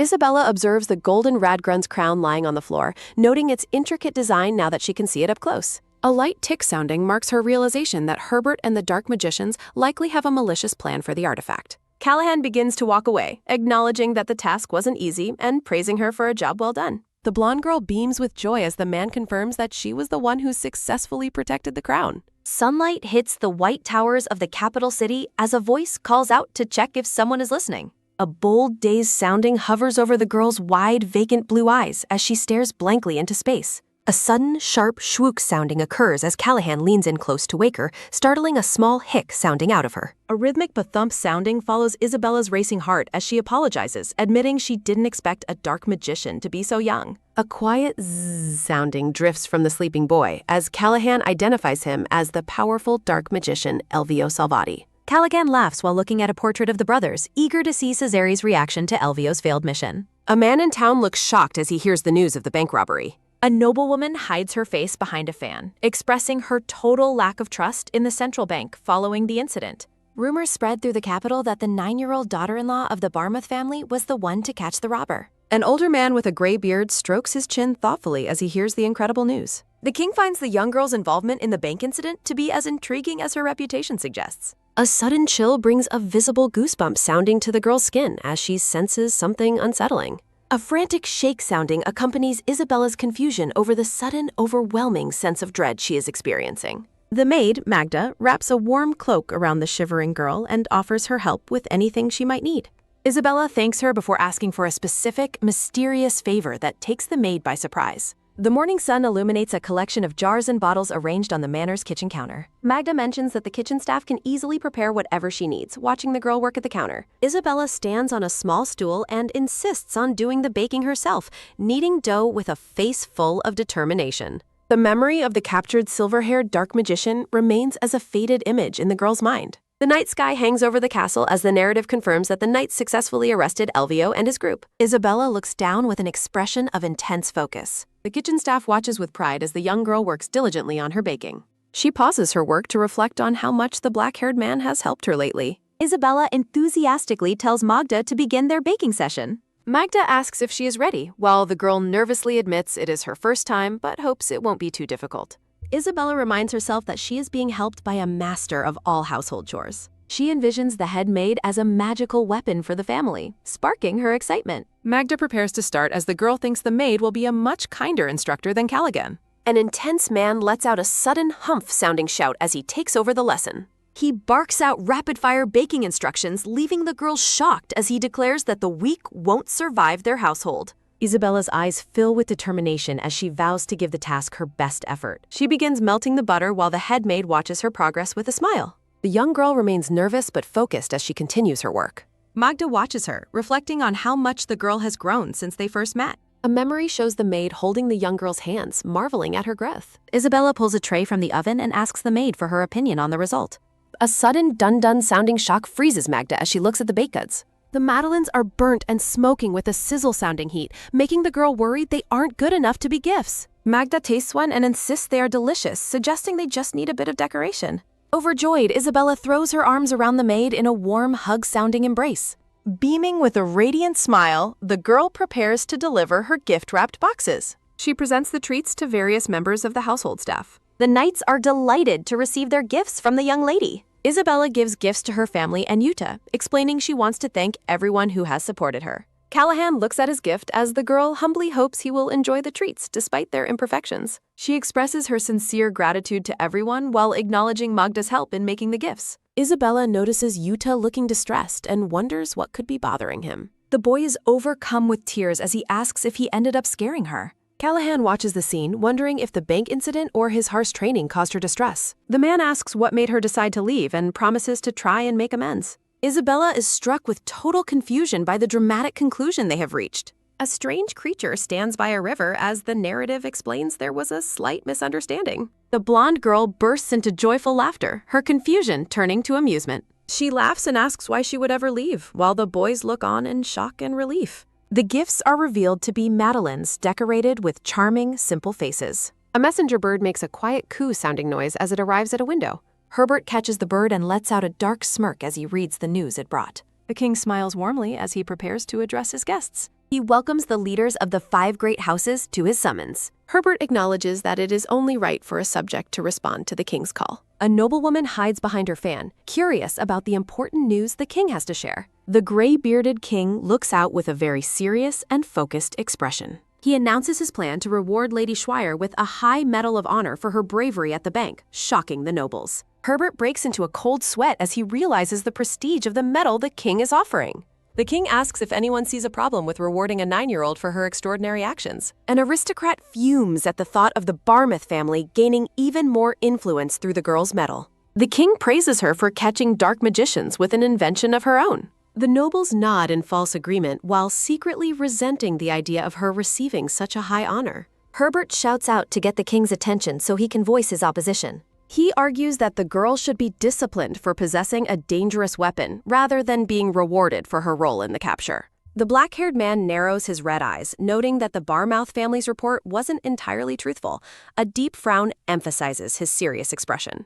The mustached man, Herbert, glances toward the head of the table and suggests they investigate the matter more thoroughly. A hand raises with a sharp sk sounding as Chief Justice Matthias Caligula proposes holding a formal hearing. The black-haired man states that Isabella should be rewarded if the hearing proves she acted correctly. Herbert counters that she should be disciplined if it turns out she was in the wrong.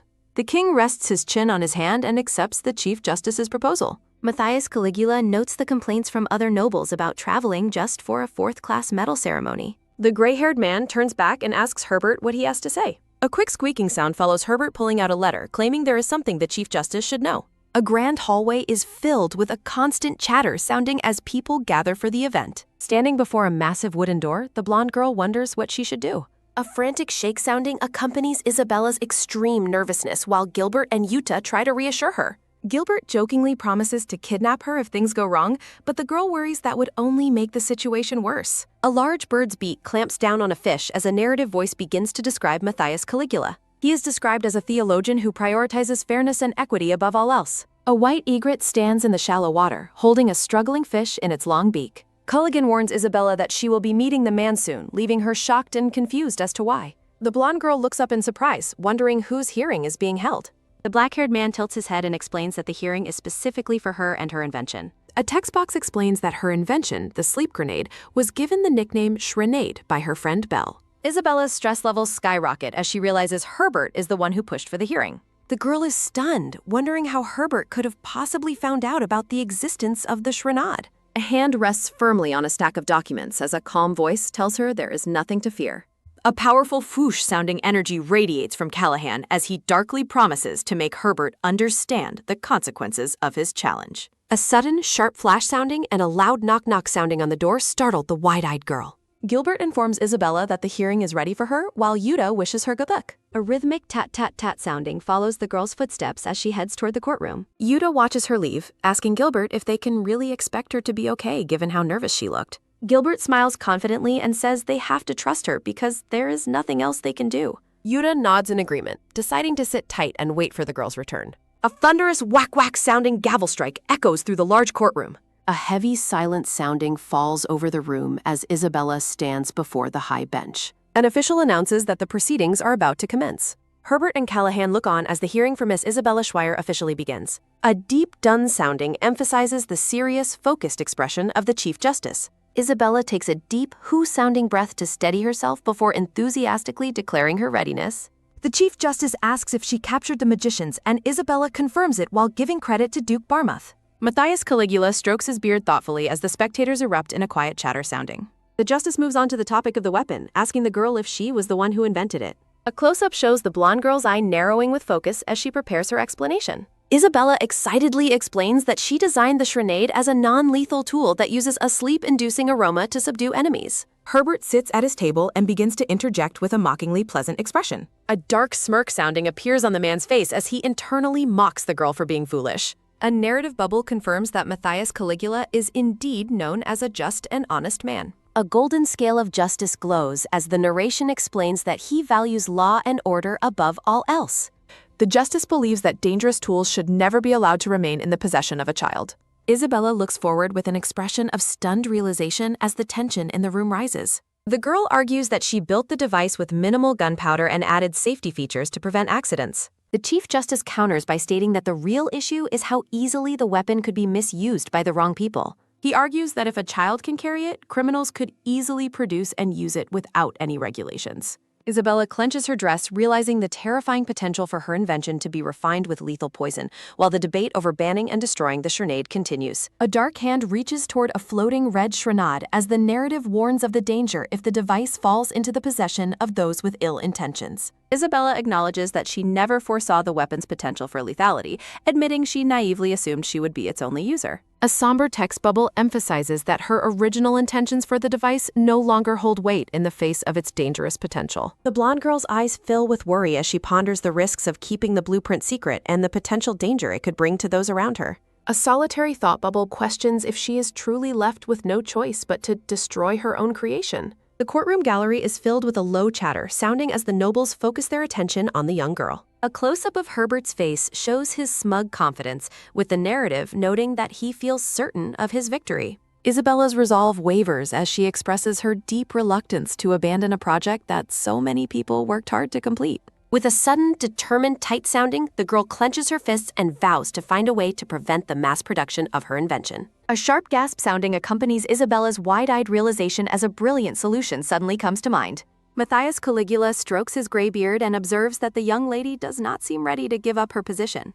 A bead of sweat rolls down the girl's face as she prepares to deliver her unexpected counterargument. Isabella enthusiastically proposes utilizing the Empire's patent system to legally restrict the production and distribution of the grenade. Herbert watches with a skeptical expression as the girl explains that imperial law could keep the weapon's technology from becoming public. A thunderous bang-sounding gavel strike punctuates Herbert's angry shout that the patent system is not intended for toys. Red-faced with rage, the mustached man argues that the black market cannot be regulated and demands the immediate confiscation of the device. A close-up focus on Herbert's narrowed eye reveals his intense malice and frustration with the girl's clever maneuvering. Herbert points his cane toward Callahan, questioning his competence as a guardian for allowing a child to deploy weapons in battle. A flurry of whisper sounding fills the room as nobles gossip about the Duke's decision to involve his young daughter-in-law in such dangerous affairs. The Chief Justice reminds Isabella that her presence in the Barmouth household is due to royal mercy, making the Duke responsible for her actions.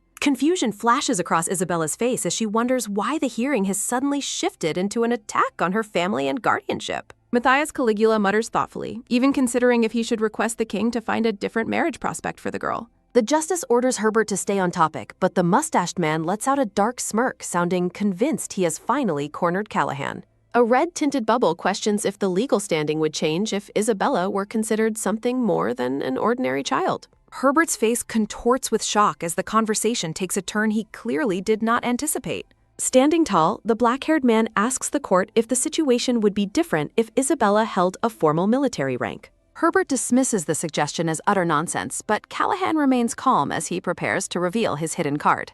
Callahan stuns the room by declaring that Isabella is actually a knight in training, leaving the girl with a comically wide-mouthed expression of shock. With a quick flap sounding, the man holds up a registration document featuring the girl's photo, causing a wave of disbelief to wash over the courtroom. Isabella panics internally as she realizes the man used her engagement photo for the knight registration and that the Emperor has already approved it. Herbert rages against the validity of the document, pointing his finger and shouting that there has never been a knight as young as 9. The gallery erupts in a curious chatter sounding about the unprecedented situation, while Callahan coolly replies that every tradition has a beginning. A succession of loud, whack-sounding gavel strikes demands immediate order and silence from the gathered nobles. Matthias Caligula stands before the high bench and announces that he has heard sufficient evidence to reach a final verdict. Isabella takes a nervous gulp, sounding as the justice acknowledges the inherent danger of the weapon and her young age. To Herbert's growing dismay, the Chief Justice agrees that the patent system could provide a viable way to regulate the device's usage.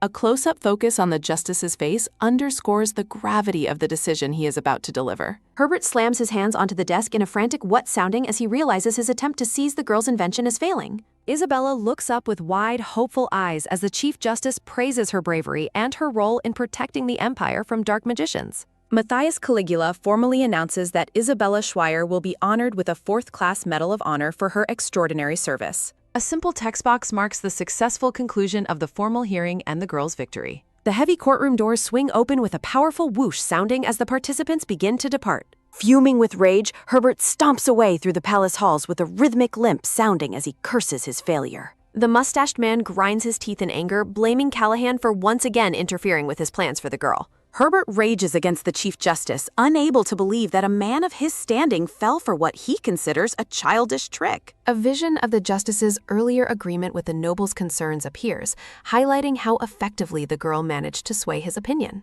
Matthias Caligula watches Herbert's retreat, privately mocking the man's foolishness and asserting his own complete independence. Narrowing his eyes, the justice reflects that his only interest is identifying and monitoring those who might become a threat to the Empire. Outside the courtroom, Isabella lets out a loud wail about how terrifying the experience was, while Gilbert and Yuta look on in stunned confusion at her sudden outburst. Gilbert praises Isabella for her performance and offers to help her clean up, while the girl expresses how overwhelming the Duke and the atmosphere were. A quiet night falls over the grand mansion of the Gottfried family. Deep in a cell at the end of the mansion, a silver-haired boy sits alone as a rat scuttles by with a quick shh sounding. A close-up shows the white rat letting out a sharp squeak sounding.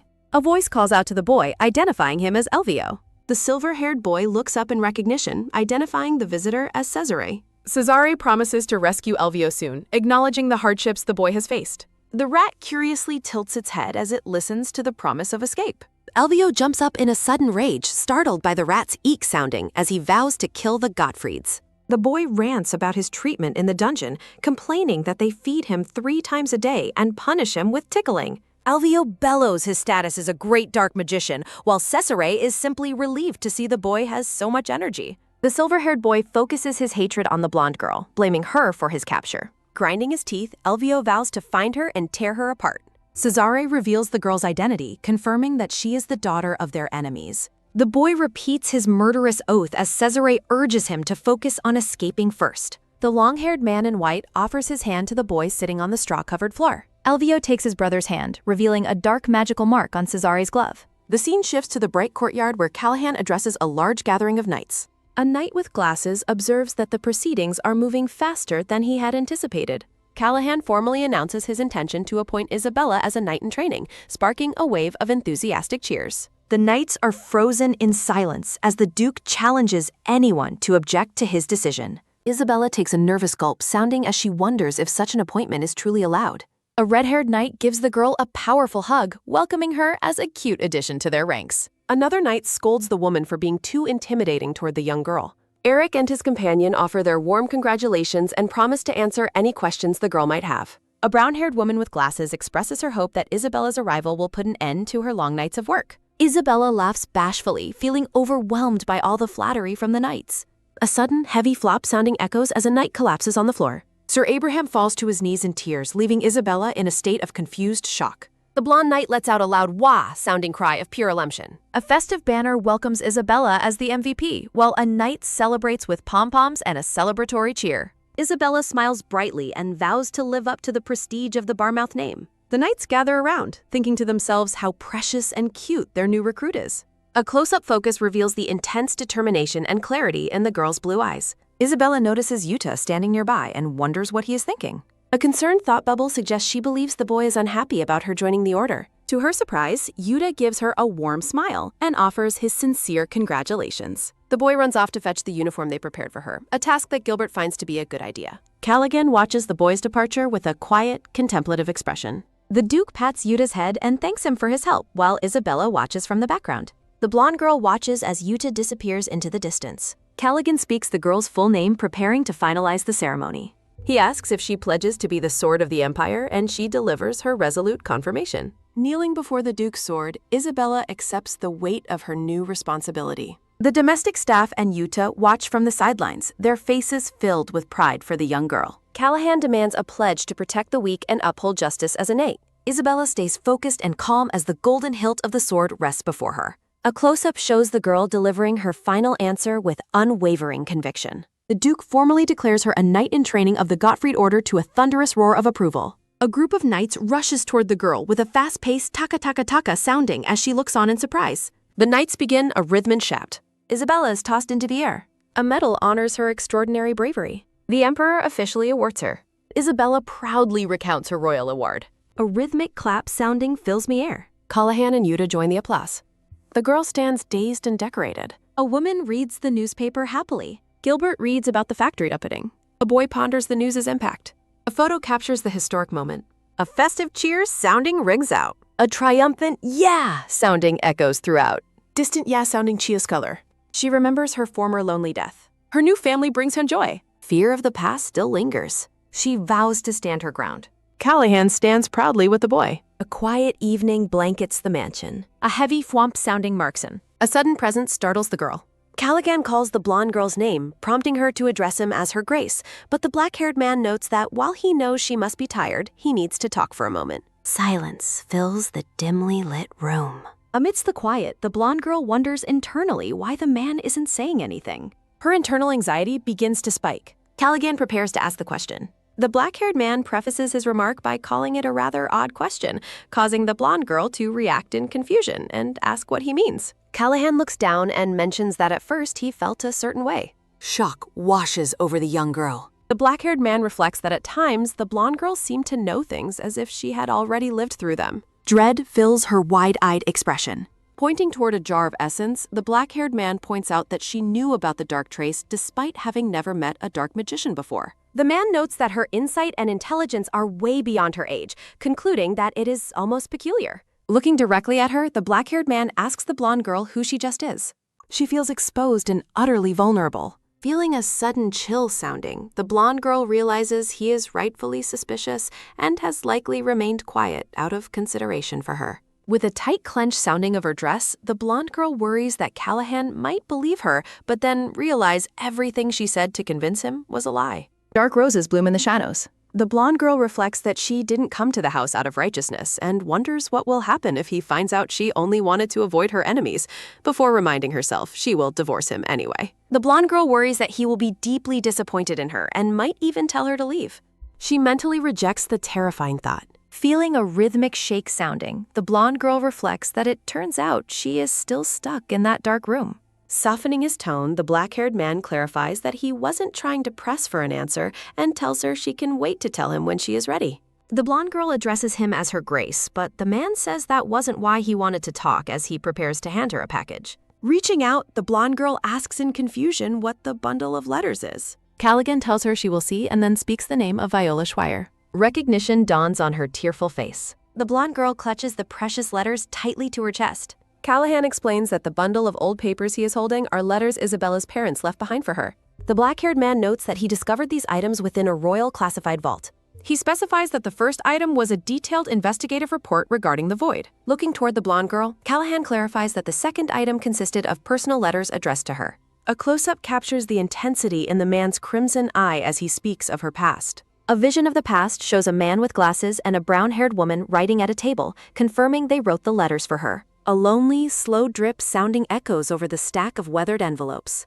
Placing a comforting hand on her head, the black-haired man admits he had planned to wait until she was older to give them to her. Isabella holds the first page, which begins with a simple, affectionate greeting to her. The text expresses deep regret for their sudden departure, shown alongside a memory of a younger Isabella reaching out in despair. Her mother offers a sincere apology for the hardships she has had to endure, as her parents are seen standing by a carriage in the distance. The letters explain that exploring the void was necessary to find a way to help those suffering from the dark fog.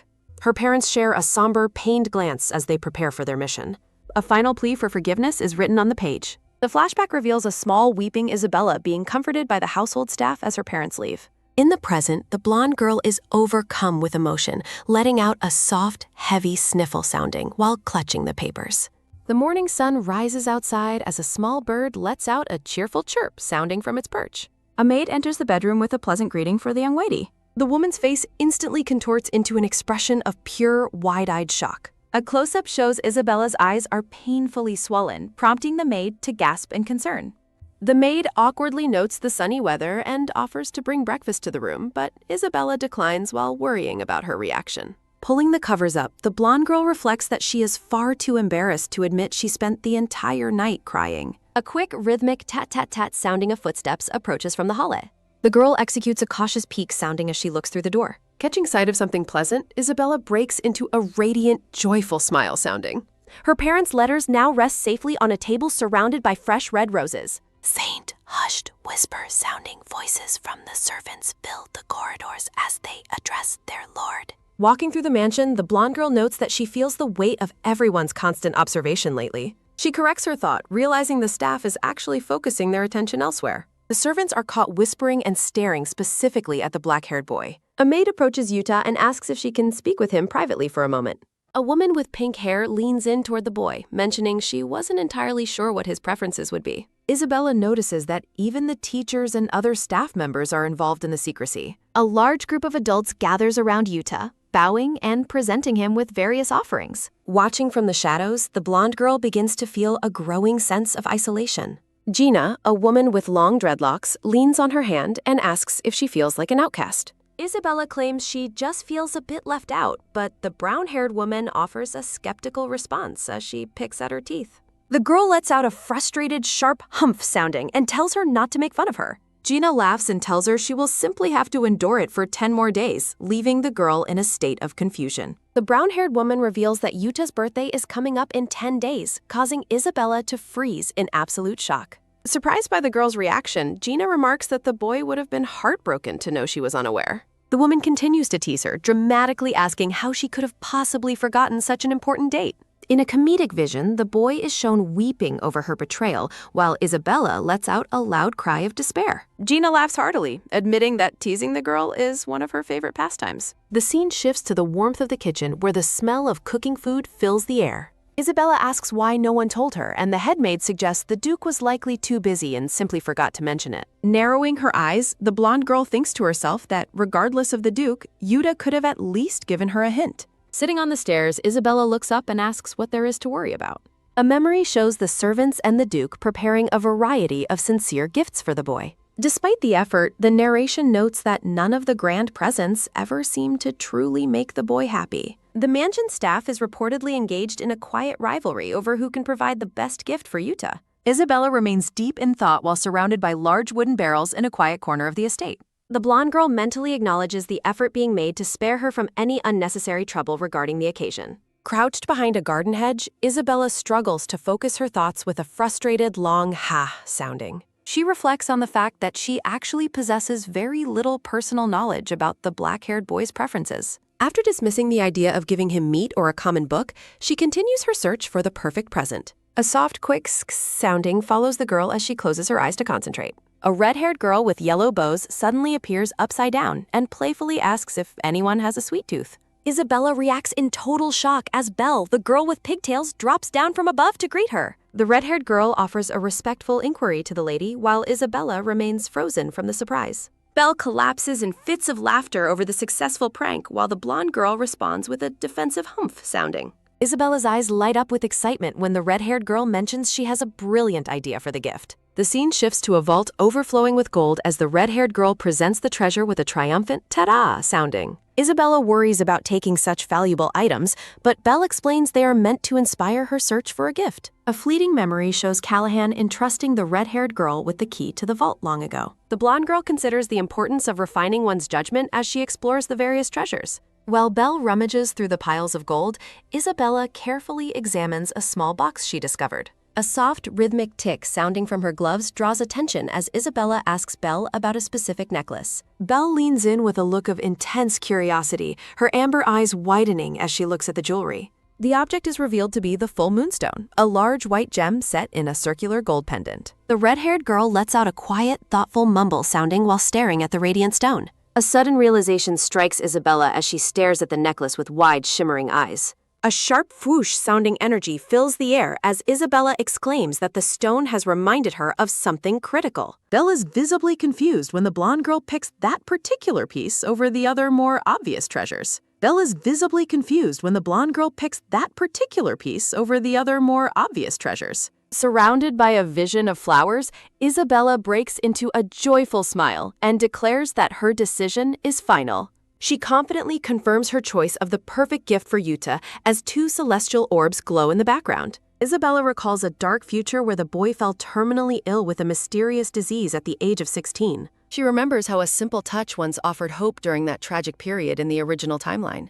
In the past, the boy knelt before a woman in a white dress who had saved him from his suffering. The narration explains that the crescent moonstone given to him back then was responsible for restoring his health. She clearly remembers the brown-haired man, Hainer, being absolutely livid when he heard the news of the recovery. Holding the sister gem of the original stone, Isabella realizes she can use it to track down the other one. A lighthearted ding sounding rings out as Isabella freezes in place, prompting the red-haired girl to let out a curious who. Isabella stares into the distance, her mind racing as she connects the pieces of her plan. She begins to recall her first encounter with Jihee amidst a backdrop of elegant chandeliers and drifting music notes. The memory shifts to the grand hall on the day everyone gathered to celebrate the boy's miraculous recovery. Guests are seen dancing and enjoying the festivities, though the atmosphere feels hollow to her. A man in a green coat laughs while telling his companion to ignore his watching wife. Isabella is shown sitting alone on a couch, observing the shallow behavior of the nobility. The black-haired woman, Jihee, suddenly expresses her disgust for the man's behavior with a crude gesture, leaving Isabella stunned. The blonde girl warns her that such actions could lead to serious trouble, but the woman remains unfazed. Isabella reflects that her very first impression of the black-haired woman was how remarkably different she seemed. Jihee joins Isabella on the sofa with a casual flop sounding, barely waiting for permission to sit. When the black-haired woman notes her bluntness, Isabella immediately offers a frantic, nervous apology. Letting out a soft, melodic chuckle sounding, Jihee admits that the girl's assessment wasn't wrong at all. The woman explains that she was growing weary of the pretentiousness around them and finds the girl's honesty refreshing. Jihee leans in close with an intense expression, eager to share the details of her earlier encounters.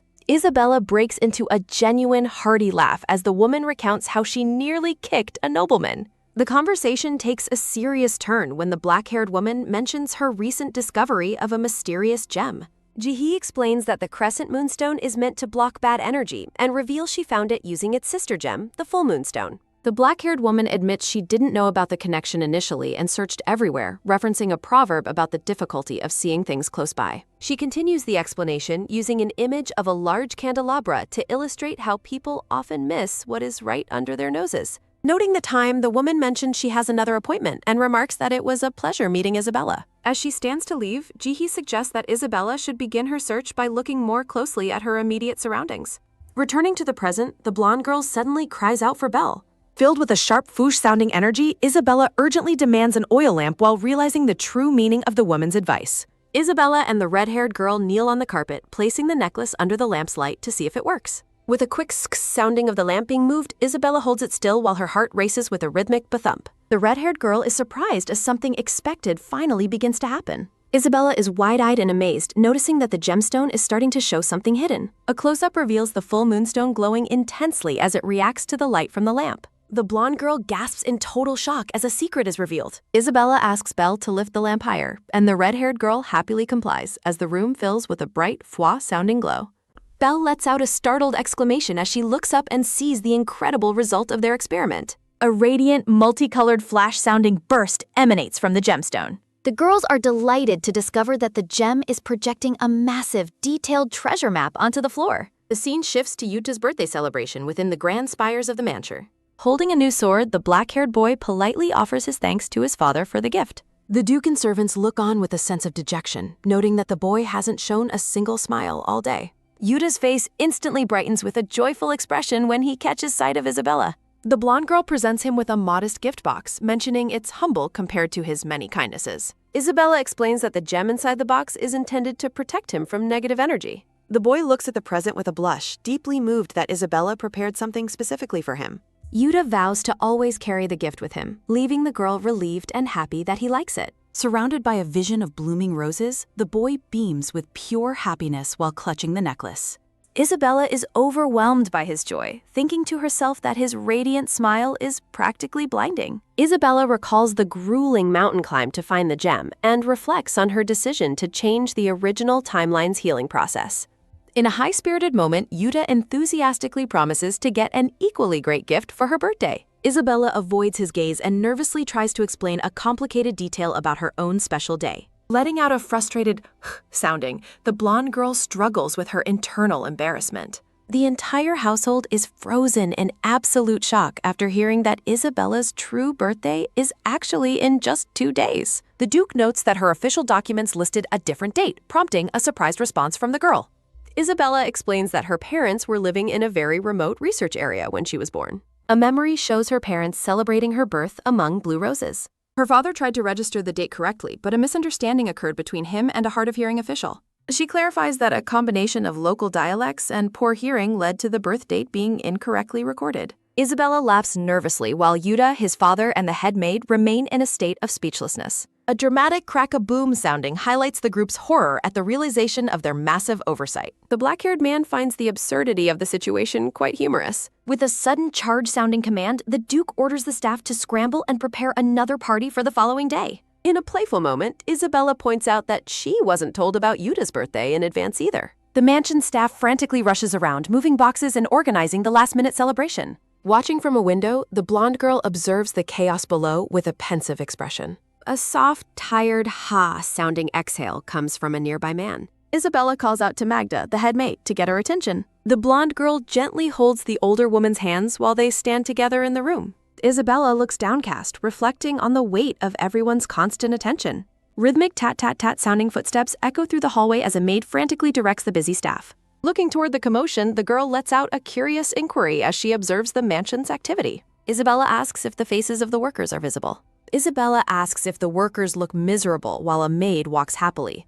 A maid smiles despite being quite busy. Isabella looks through the window and asks Magda why. Magda lets out a soft, light-hearted hoo-hoo sounding while smiling warmly. Magda asks if Isabella has noticed how much she has changed since her arrival. In a memory, Magda holds Isabella's hands and notes how tense she used to be. The maid continues, mentioning how Isabella now smiles and offers thanks for every meal. The blonde girl looks up at the older woman with wide eyes.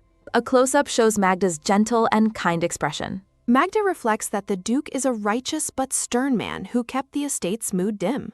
Isabella thinks to herself that she can easily imagine such a somber atmosphere. Magda explains that since Isabella joined the family, everyone has noticed the Duke becoming much gentler. A young Yuta runs through a garden while Magda credits Isabella for the positive changes. The maid expresses how truly grateful the entire household is for the girl.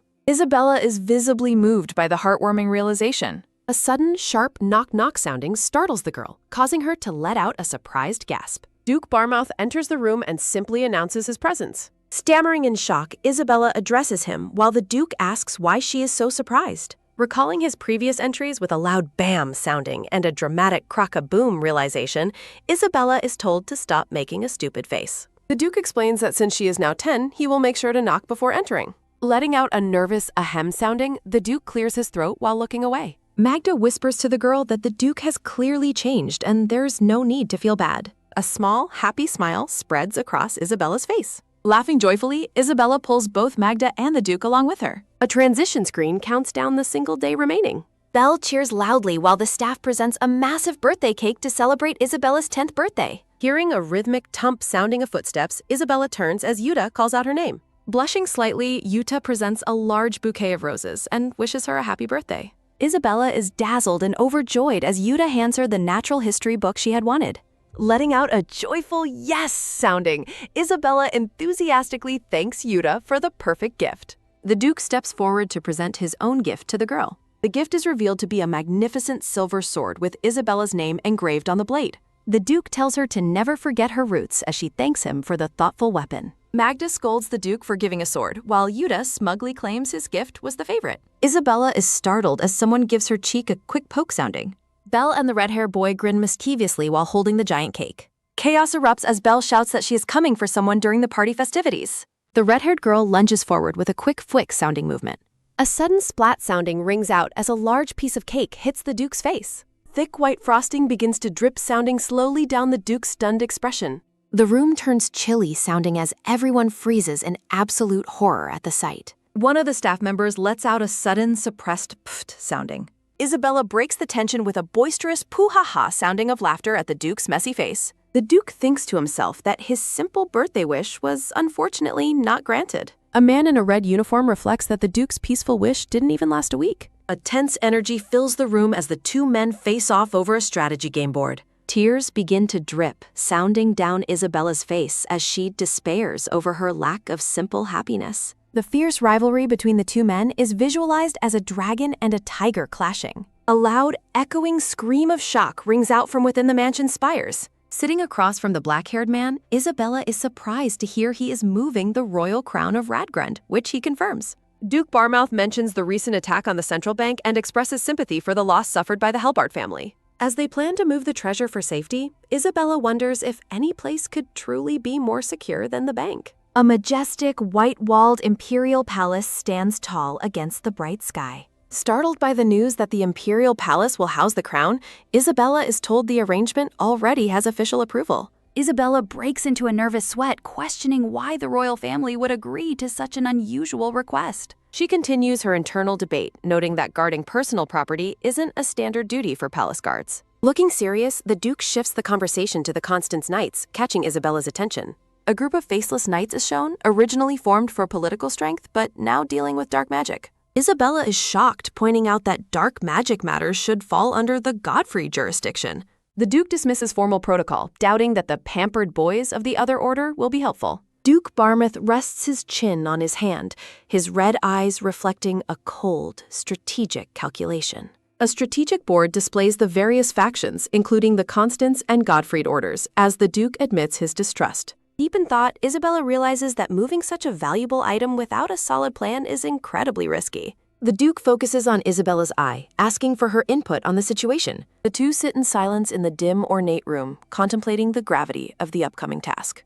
Tapping his fingers, the black-haired man explains that the Empress's direct order necessitates including the Constance order. The Duke warns that working with them will be a mess, suspecting that some knights are already spies for Herbert.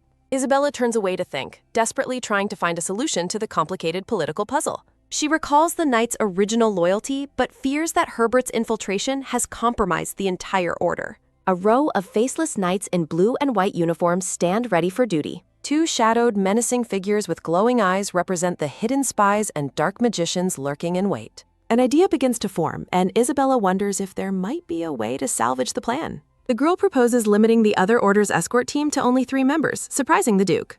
Isabella reasons that this fulfills the official orders while significantly reducing the risk of a betrayal. Confidently holding up 3 fingers, the girl explains that a smaller group makes it impossible for Herbert to hide a spy. Standing over the map, the Duke initially calls the plan too dangerous before listening to her alternative. Considering her logic, the black-haired man admits that her suggestion could solve the issues with the other order. Isabella's face brightens, though she is taken aback when she realizes she might have to deal with dark magicians. Chibi visions of a god and the Duke appear as Isabella playfully asks the black-haired man to handle the danger. With a cheerful laugh, the blonde girl urges the Duke to take down any dark magicians that might appear. The Duke remains silent, his stoic expression giving nothing away as he listens to her bold request. Arriving at the security headquarters, Isabella joins the Duke for interviews with potential escort members. The room is filled with a sudden dramatic sounding as a man in a red uniform shouts his refusal. With a sudden slam sounding of the table, Knight Captain Akeem furiously points out that Isabella is just a child. The captain argues that a symbolic meeting of the orders has no place for someone so young. Standing firm, the blonde girl reminds the captain that she is an officially knighted member of the Godfried Order. Isabella demands respect, insisting the captain use her proper name while a determined energy sounding fills the air. Captain Akeem is left speechless by the girl's fierce defense and professional demeanor.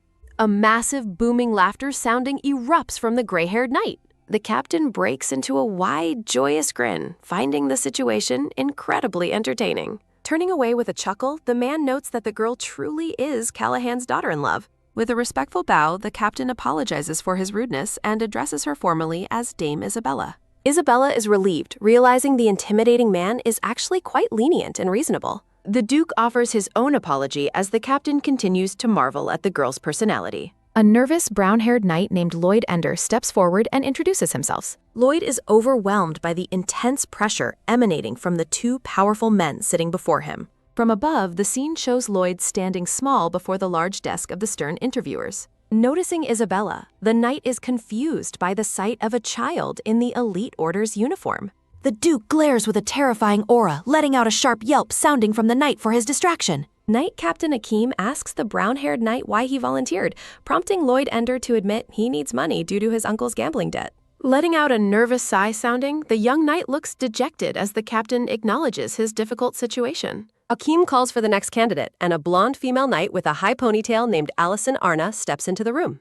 Allison explains she applied to work with her idols, looking toward the seated Duke and Akeem with a mix of awe and curiosity. Akeem finds it hard to believe any of the candidates are spies since they all seem so pleasant, but Duke Barmouth remains unconvinced. The Duke notes it is far too early to make a judgment as the sounds of the next candidate's approach echo through the hall. Watching with a sharp, red-eyed gaze, the black-haired man notes that the two old colleagues are still bickering just like they used to. A silver-haired knight with a haughty expression enters, causing Isabella to recognize him immediately as Ike. Isabella is visibly shaken, her wide eyes reflecting a sudden and intense realization. From behind the new arrival, the perspective shows Ike standing defiantly before the two powerful men at the interview desk. Ike grits his teeth in a visible display of simmering anger and resentment. Isabella wonders if this silver-haired man is someone that Duke is already well acquainted with. The atmosphere in the room becomes incredibly heavy as the silent tension between the two men reaches a boiling point. Letting out a low, guttural grrr sounding, Ike stares down the Duke with an expression of pure malice. The Duke coldly reminds Ike that even a ceremonial meeting requires a level of respect toward a superior that he is currently failing to show. Addressing him formally as Sir Ike, the Duke questions if this unprofessional conduct is standard for members of the Constance Order. Overwhelmed by the escalating hostility, Isabella stares in shock, wondering what could have caused such deep-seated hatred. The black-haired Duke keeps his composure, meeting the younger knight's furious glare with a detached, clinical focus. Isabella is completely lost, realizing she has never even heard the name Ike mentioned within the estate before. Letting out a sudden gasp sounding, Isabella is stunned when the man in the red uniform whispers that Ike is the nephew of the former Duchess. A nostalgic vision shows a younger Callahan on his wedding day with a beautiful purple-haired woman named Elisa Manfred. Elisa looks radiant and full of joy, holding a bouquet of flowers in a memory of a much happier time for the family. Isabella is momentarily frozen, her mind racing as she tries to process this hidden chapter of the Duke's past. She realizes with a start that Sir Ike is blood-related to the Duke's late wife, making the current confrontation even more tragic. Ike demands the Duke seek his father's forgiveness, a request that leaves Isabella deeply confused about the true nature of their feud. Resting his head on his hand, the Duke looks unimpressed by the knight's emotional outburst. Ike insists he has nothing to apologize for, blaming the Duke's father for everything, which Callahan dismisses as a tired and repetitive argument. Looming over the desk, Ike shouts that the Duke never showed any genuine concern for the fate of his Aunt Elisa. A somber flashback reveals the purple-haired Elisa collapsed and motionless on an ornate bed, surrounded by a haunting silence. The Duke cuts him off with a sharp demand for silence, his voice low and dangerous. His red eyes glowing with a terrifying intensity, the Duke warns that he will not tolerate personal grievances during an official military proceeding. Dismissing the candidate entirely, the black-haired man declares Ike unworthy of further questioning and ends the interview on the spot. A chilly energy fills the room as everyone stands in an awkward, stunned silence following the explosive argument. Desperate to fix the mood, Isabella feels a strange sense of duty and decides she must be the one to break the tension. Blushing furiously, Isabella suddenly shouts out a joke, asking the room what they would call an apple that loves to tell jokes. The Duke leans over to tell the girl there is no need for her to leave, leaving her staring blankly in a moment of pure social mortification. Letting out a sharp tack sounding, the door shuts as the dazed girl stammers out a weak response to the Duke's command. Covering her face in shame, Isabella realizes her pun apple joke was a complete failure and wishes the floor would just swallow her up. Isabella thinks at least someone appreciated her effort when a sudden loud slam sounding of the desk rings out from Akeem's laughter. Deep in thought, the girl ponders the complicated web of relationships and why the Duke's past remains so guarded. She recalls hearing that Aika had a refined taste for fashion, often assisting the late Duchess with her various formal dresses. A soft romantic light surrounds a vision of the Duke, portraying him in a much gentler light than his current stern reality. Isabella finds it almost impossible to imagine her stoic father figure acting in such a romantic and tender way toward anyone. The man in the red uniform begins to explain the situation to the curious girl, but he hesitates and stops mid-sentence. Changing his mind, the man looks away and tells Isabella that it is actually all right and she shouldn't worry about it. He reflects that the Duke likely had his own personal reasons for keeping Isabella in the dark about his history with Elisa and Aika. Isabella offers a warm, understanding smile, causing the man to think about how incredibly thoughtful and kind the girl truly is. A massive, booming bwah sounding of laughter suddenly erupts from the office, startling the two people standing in the hallway. Akeem wipes a tear of joy from his eye, telling the Duke he finally understands why the girl is held in such high esteem. The captain urges Isabella to go after the Duke, warning that leaving him alone will only make him dwell on the painful memories. Akeem lets out a sharp tack sounding of his hands hitting the table as he shouts his immense gratitude. Smiling to himself, Akeem reflects that while he thought Callahan was just a doting father, he now sees there is much more to it. Looking at the figurines on the map, the girl explains there is something important to know, which Akeem asks for clarification on. Isabella clarifies that the Constance Order Knights will only be provided with partial details regarding the upcoming operation. A blonde knight stands ready. Continuing her explanation, the girl adds that as a third measure, each knight will be given a different rendezvous point. Looking skeptical, Knight Captain Akeem questions if these measures are truly enough to catch a spy in their midst. Smiling confidently, Isabella explains that the plan's success depends on the fact that they will be using 3 separate carriages. Isabella notes the carriages will block their view, making them assume the operation is normal, while creating a chance for a traitor to steal Radgrund. Akeem finds the idea reckless, but Isabella explains the knights won't know the full plan, including Radgrund's true location or the number of carriages. Isabella says they will assume their carriage has it, leading a dark figure to realize that an attack identifies the assigned knight as the traitor. Akeem considers the gross plan. Isabella reminds him that secrecy is key, prompting Akeem to promise he will not report or leak anything about the operation. Akeem stares out the window.